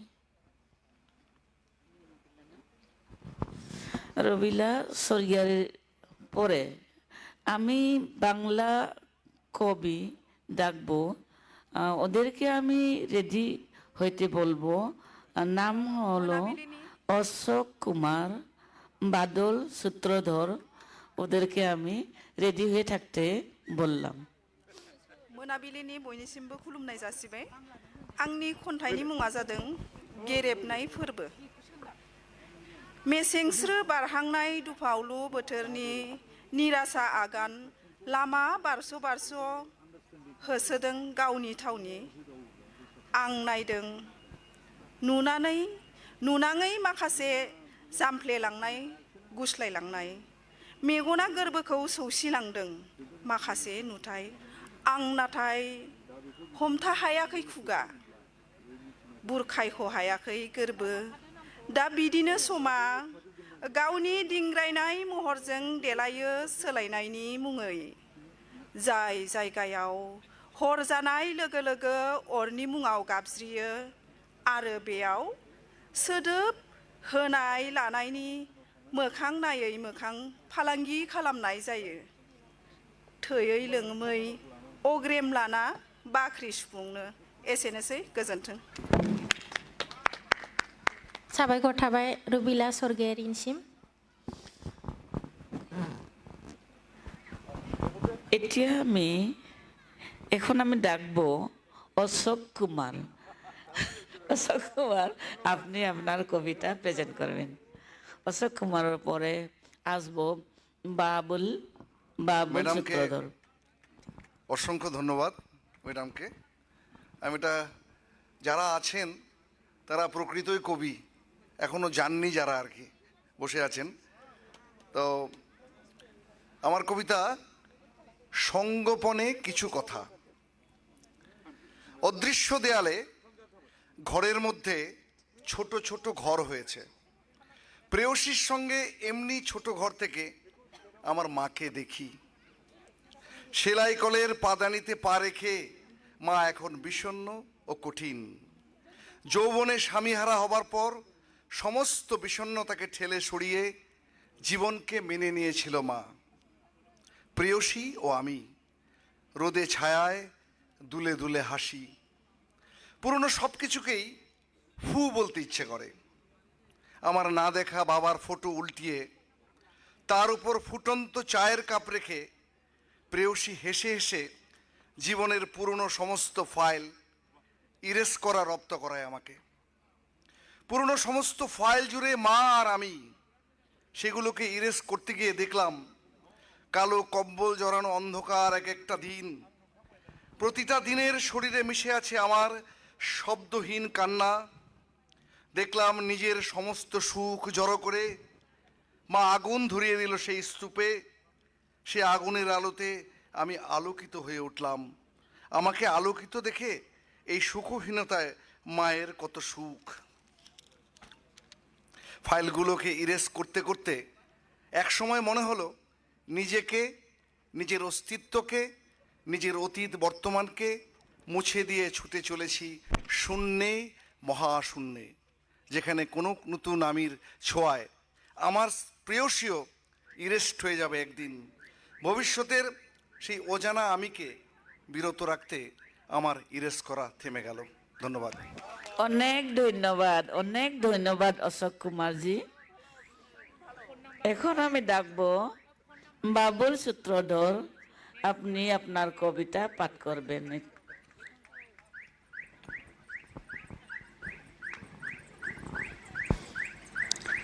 আসেন বাবুল সূত্রধর এই যে আমার আগে বাবুল সূত্রধর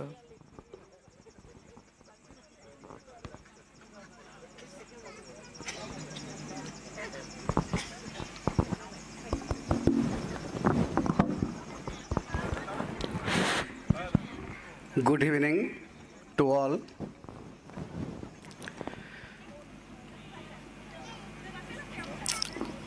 যখন আসলাম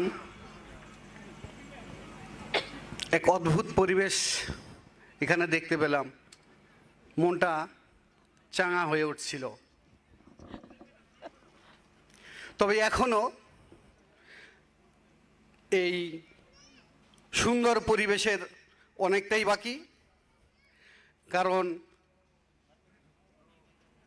সাহিত্য বলে কথা সকলেই এখনো ধৈর্য ধরে বসে আছেন তাদেরকে ধন্যবাদ জানিয়ে আমার একটা স্বরচিত কবিতা প্রিপারেশন তো ছিল না তো একটা প্রেমের কবিতা শোনাবো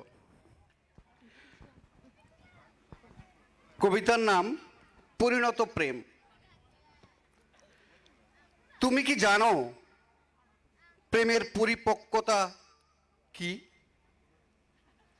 দীর্ঘ বিচ্ছেদে প্রাণ ধরে রেখে কল্পনা ভরে তার উপভোগ করা হৃদয়ে বিদারক চিৎকারগুলো গুছিয়ে রেখে নিঃশব্দতার অভিমানে ভরে দেওয়া, মৃত্যু সম যন্ত্রণা সঞ্চিত করে রেখে ক্ষণে ক্ষণে তাতে সুগন্ধি ভরে নেওয়া,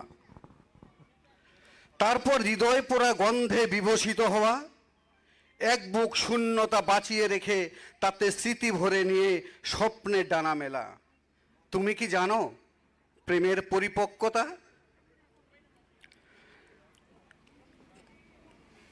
এক পৃথিবী অবহেলা জমিয়ে রেখে তাতে প্রেমের নিবিড়তা ঢেলে ভেসে যাওয়া, হাজার শব্দ রুদ্ধ হয়ে যাওয়াকে পোষ মানিয়ে নীরবতার চেয়ে গভীর কথা বলা।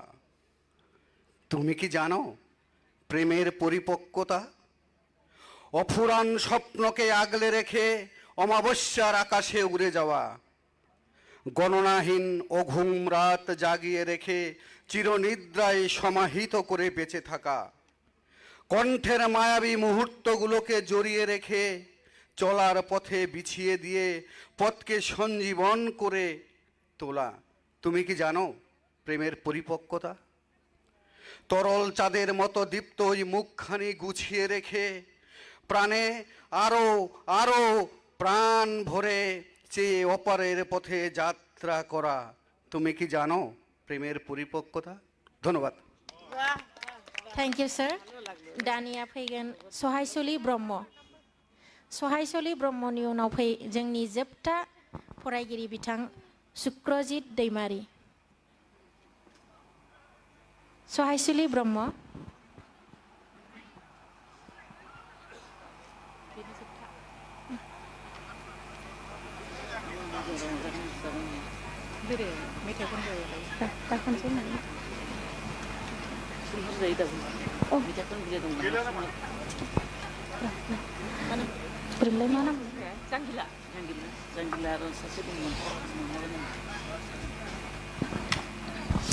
जांगिला बिथाङा दङबा जोबनायाव जोङो बयबो मोसागोन बिथांनि गान खननायाव। ओंखायनो जांगिलाया दङबा रेडि जानानै थानांगौ, जोबनायाव जोंखौ एसे रंजाहोनांगौ। दे जासिगोन। गोजोन मोनाबिलिनि बयनिसिमबो खुलुमनाय, अननाय आरो मान होनायखौ जासिग्रोनाय जाबाय। आङो थांनो थाखायसो रेडि दंसैमोन, बाहायनो आं हरखाब आंनि मुं गाबज्रिनाय खोनाबाय। आंनि ससमा, आंनि खन्थाइ दा गारियावसो थाबाय। दा अब्लाबो आङो हरखाबै नै मबाइलाव थानायखौनो फरायनोसै, मेगना एसे प्रब्लेम होयो, अब्लाबो उफाय गैलिया। आंनि खन्थाइनि मुं बिलाइ गोरान आइनि गोरबो। दा आइनि मोदोमनि बिगुरफोरा गुरै थोरलौ, दा आइनि मोदोमनि बिगुरफोरा गुरै थोरलौ, मेगनफोरा खरसे हाखर, गोरबोफोरा गोरान बिलाइ, नाथाय थेवबोदि जोबाखै दाबो बिबान, नाथाय थेवबोदि जोबाखै दाबो बिबान आइनि फाफ्लियाव। सानफ्रोमबो बायदि हाबानि लोगोआव बियो जायो फुदला फुदलि, जोबनानै थाङा बिसोरनि फाफ्लिनि बिबान। मोदोमनि सानायजों खेंखायनाय हरनि गारां, मोदोमनि सानायजों खेंखायनाय हरनि गारां, खोनायो बिनि एखुथा खथानि गान्दु, बग्लाबनाय रोजा गोरान बिलाइनि एमाव जिरियो दाहानि देंखो निजोम बुब्लियाव दरसि अरननि। थेवबो बियो सहायो, थेवबो बियो सहायो, मिनिनानै नुजायो, मिनिनानै बरायो फुंनि सिथ्ला। दाख्रायै दाख्रायै उन्दुलांनाय मेगननि सिरि मोननाय, खेजेङा फिसायनि थिउरिया मोखां आरो मदारु फिसाज्लाफोरनि अन्थाइ गोरबोनि मेगन। आइया बुरिबाय, दा बिनि मोनबोआनो आंनि खाथियाव बिनि मोनबोआनो जोंनि खाथियाव उदायै जाबाय। आइनि दखना ओनसोलावनो जों सोलोंबोदों गाबनाय आरो गाबगानायनि सोदोबथि। बिनि आखायावनो मिनिस्लु मिनिस्लुयै रोंबोदों आइनि बायदि राव, बायदि रावनि बायदि फाव। बिनि बिखायावनो देरदों लावदों, बिनि आसियावनो हमनानै दिन्दिंदों। बिनि बिखायावनो देरदों लावदों, बिनि आसियावनो हमनानै दिन्दिंदों। दिन्दिङै दिन्दिङै हान्थिनो सोलोंबोदों, रोंबोदों। गाबै गाबै फोरमायबायदों बायदि खैफोद आफोद।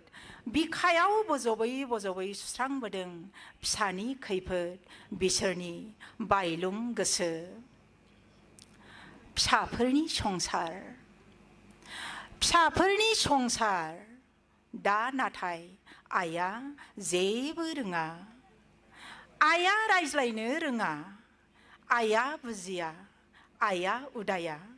दा आइनि मोनसेबो सोलिया।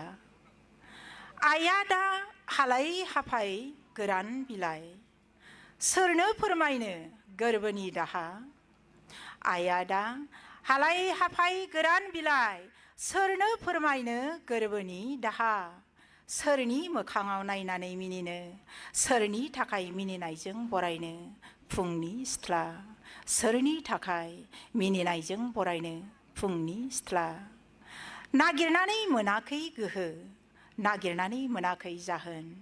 मानोना दा आइनि फिसाफोरनि साना मुखुब संसारनि माया हाबाफारिजों। बिसोरनि हरा मुखुब मेंगानायनि माइब्रा फिथिखाजों। दा जोबथा बैथानि बुब्लियाव गोरान बिलाइनि दलिसायाव रिंखाङो आइनि खोमायाव दरसि अरननि देंखो। दा जोबथा बैथानि बुब्लियाव गोरान बिलाइनि दलिसायाव रिंखाङो आइनि खोमायाव दरसि अरननि देंखो। जायखौ आइनि अनगायै गुबुना खोनानो मोना। जाय देंखोनि खबामखौ आइया रावनोबो फोरमायनो हाया। एसेनोसै। बरिया बरिया गोजोन्थों सहायसुलि। दा जोंहा सासेबाव खन्थाइगिरि दङ, जोबथा खन्थाइगिरि चक्रजित दैमारि। बिनि सिगाङावनो आङो सासे मेथाइ खनगिरिखौ नागिरदों। जोहोलाव नीलेश्वर ब्रह्मनि मेथाइ खननो नागिरनाय मुस्रि अनिरुद्र बसुमतारीखौ। बिथाङा दङबा एसे खाथियाव फैबा हामगौ। आरो लोगोसे जांगिला बसुमतारी नोंथाङाबो दङबा एसे फैबा मोजां जागौ। दानिया खन्थाइ अरायगोन चक्रजित दैमारि।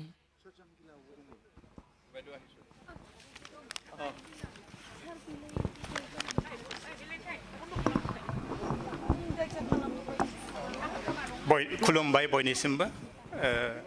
मोनाबिलिनि गाहाम हामलायनाय आरो गोसो गोरबोनि सिबिनायखौ साफ्रोमबो गेदेमा खन्थाइगिरि आरो थुनलाइगिरि नोंथांमोननिसिम बावहरग्रोबाय।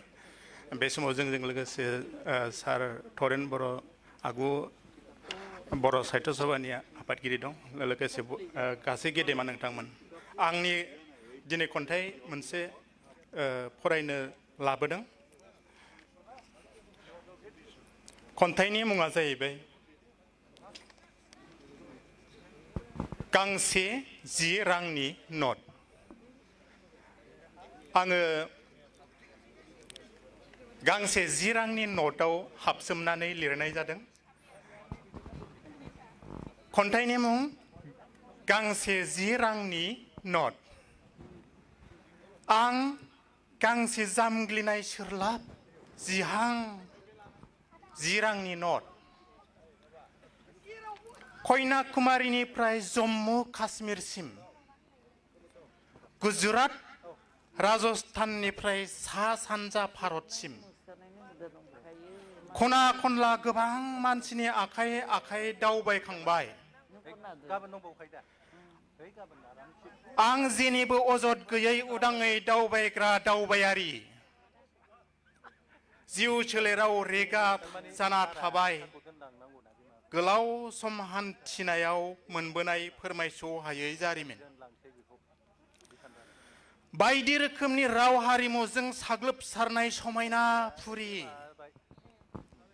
आं हान्थिबोबाय गेदेर हादुंग्राफोरनिफ्राय उन्दै फोरजाफोरनिसिम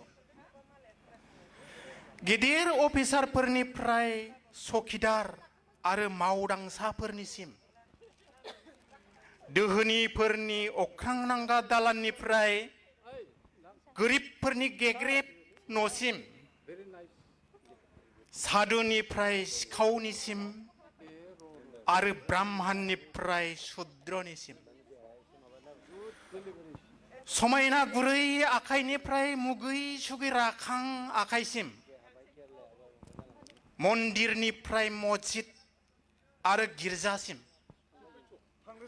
आं जेनिबो अजद गैयै उदाङै दावबायग्रा दावबायारि हारि जाथि बोरोन बासिया जासे बयनिबो आंगो जाना दान्दिसे एबा साननैसो एरसो हैदों सिनायबोबाय मोजां गाज्रि बायदि आखुथायनि आखाय खायफाया रां जाख्ल'ग्रा आरो खायफा दानि अनसुला नुबोबाय जाबखो जाबखो गोसोम आरो गुफुर रांनि थफ्ला रांजोंनो सुबुङा दोहोनि गोरिबनि फारागथि नंगौ राङानो सुबुंखौ सोगाबो आरो रंजाहोयो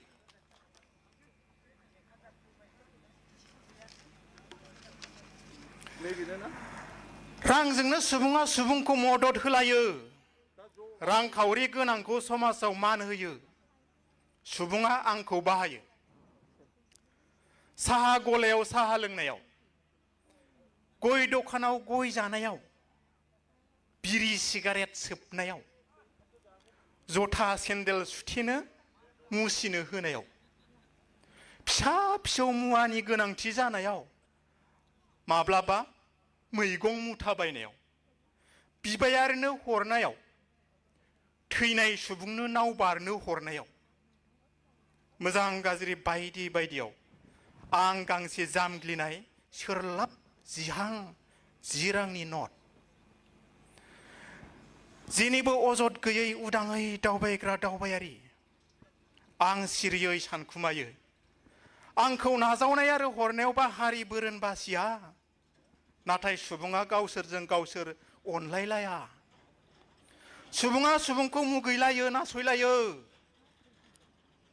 धोरोमा धोरोमजों हारिया हारिजों गेदेर उन्दै फारागथिजों दाङाबाजि जालायो जोबथारनायाव आंनि मोनसे खावलायनाय आंखौ अनसायनाय बायदि सुबुङा अनसायलायथों मोनसे जौसाङाव रंजानायनि दोहौजों गोबालायथों जोबथारनायाव आंनि मोनसे खावलायनाय आंखौ अनसायनाय बायदि सुबुङा अनसायलायथों मोनसे जौसाङाव रंजानायनि दोहौजों गोबालायथों खन्थाइया एसेनोसै थेंक इउ गोजोन्थों गोजोन्थों चक्रजित जोबोद गोजोनबाय जोंहा फैयै फैयै बे मोनाबिलिनि अगदाब खाथियाव सोरगिदिं गिदिंनानै खन्थाइ फरायनाय आरो खोनासंनाय दिनैनि बे मोनाबिलिया जोब्बाय आरो साफ्रोम बाहागो लागिरि खोनासंगिरि नोंथांमोनखौ बयखौबो रोजा रोजा साबायखर बावबाय आरो बेबादिनो गाबोनबो एखे समावनो जोंना अगदाब गुदियाव जिरायनानै खन्थाइ फरायनाय आवरायनाय मेथाइ खननाय आरो गोबां जोंनि साननाय जोंनि फोथायनाय आरो जोंनि लिबिनायफोरखौ जोङो बेयावहाय शेयार खालायलायगोन आरो मोनाबिलिखौ जोङो गोजोन खालायगोन बे जोंनि गौरां दैनि सेरनि 25 लिटारारि फेस्टिभेलनि मोनाबिलि समखौ गाबोन बयखौबो बाहागो लानो थाखाय हांख्रायहरनाय जाबाय दिनै बेयावनो दोनथ'नोसै मोसागोन ना स' जोंहा मावथिफोरा एसे रंजानो नागिरदों मोसानानै फोजोबनायनि जोंहा हुदा दङ ओंखायनो गाम्बारि सिख्ला लोगोफोरा बेयावहाय मोसानो थाखाय जानजि खाफ्राबाय फैनानै मोसाफैनो थाखाय आङो खावलायबाय मानो होनबा मोसानायजों रंजानायजोंसो जिउ आरो बै मोसानाय रंजानायजोंनो जोङो गोबां मानसिखौ बरायोबो आरो बे बरायनाय लोगोसे जोङो बै जोंनि थाजिम खालायनाय बै बोथोरखौ जोङो गोथाव खालायनाय बे बोथोरखौ जोङो बयबो लुबैखायो ओंखायनो फैदो जयश्रीनि दैदेननायाव दानिया गाम्बारि सिख्लाफोरा बेयावहाय मोसाफैनो नागिरदों केमेरामेनफोराबो रेडि जादो नायग्राफोरा खाथियाव फैदो गोजानाव थानायफोराबो एसे रंजाहरदो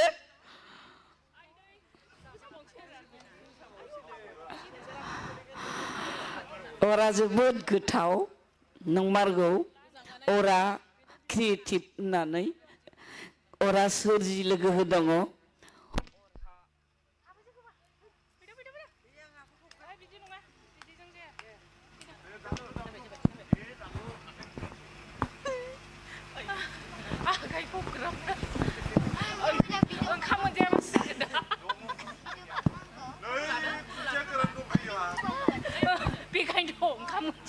Malaya, the wedding was amazing, na?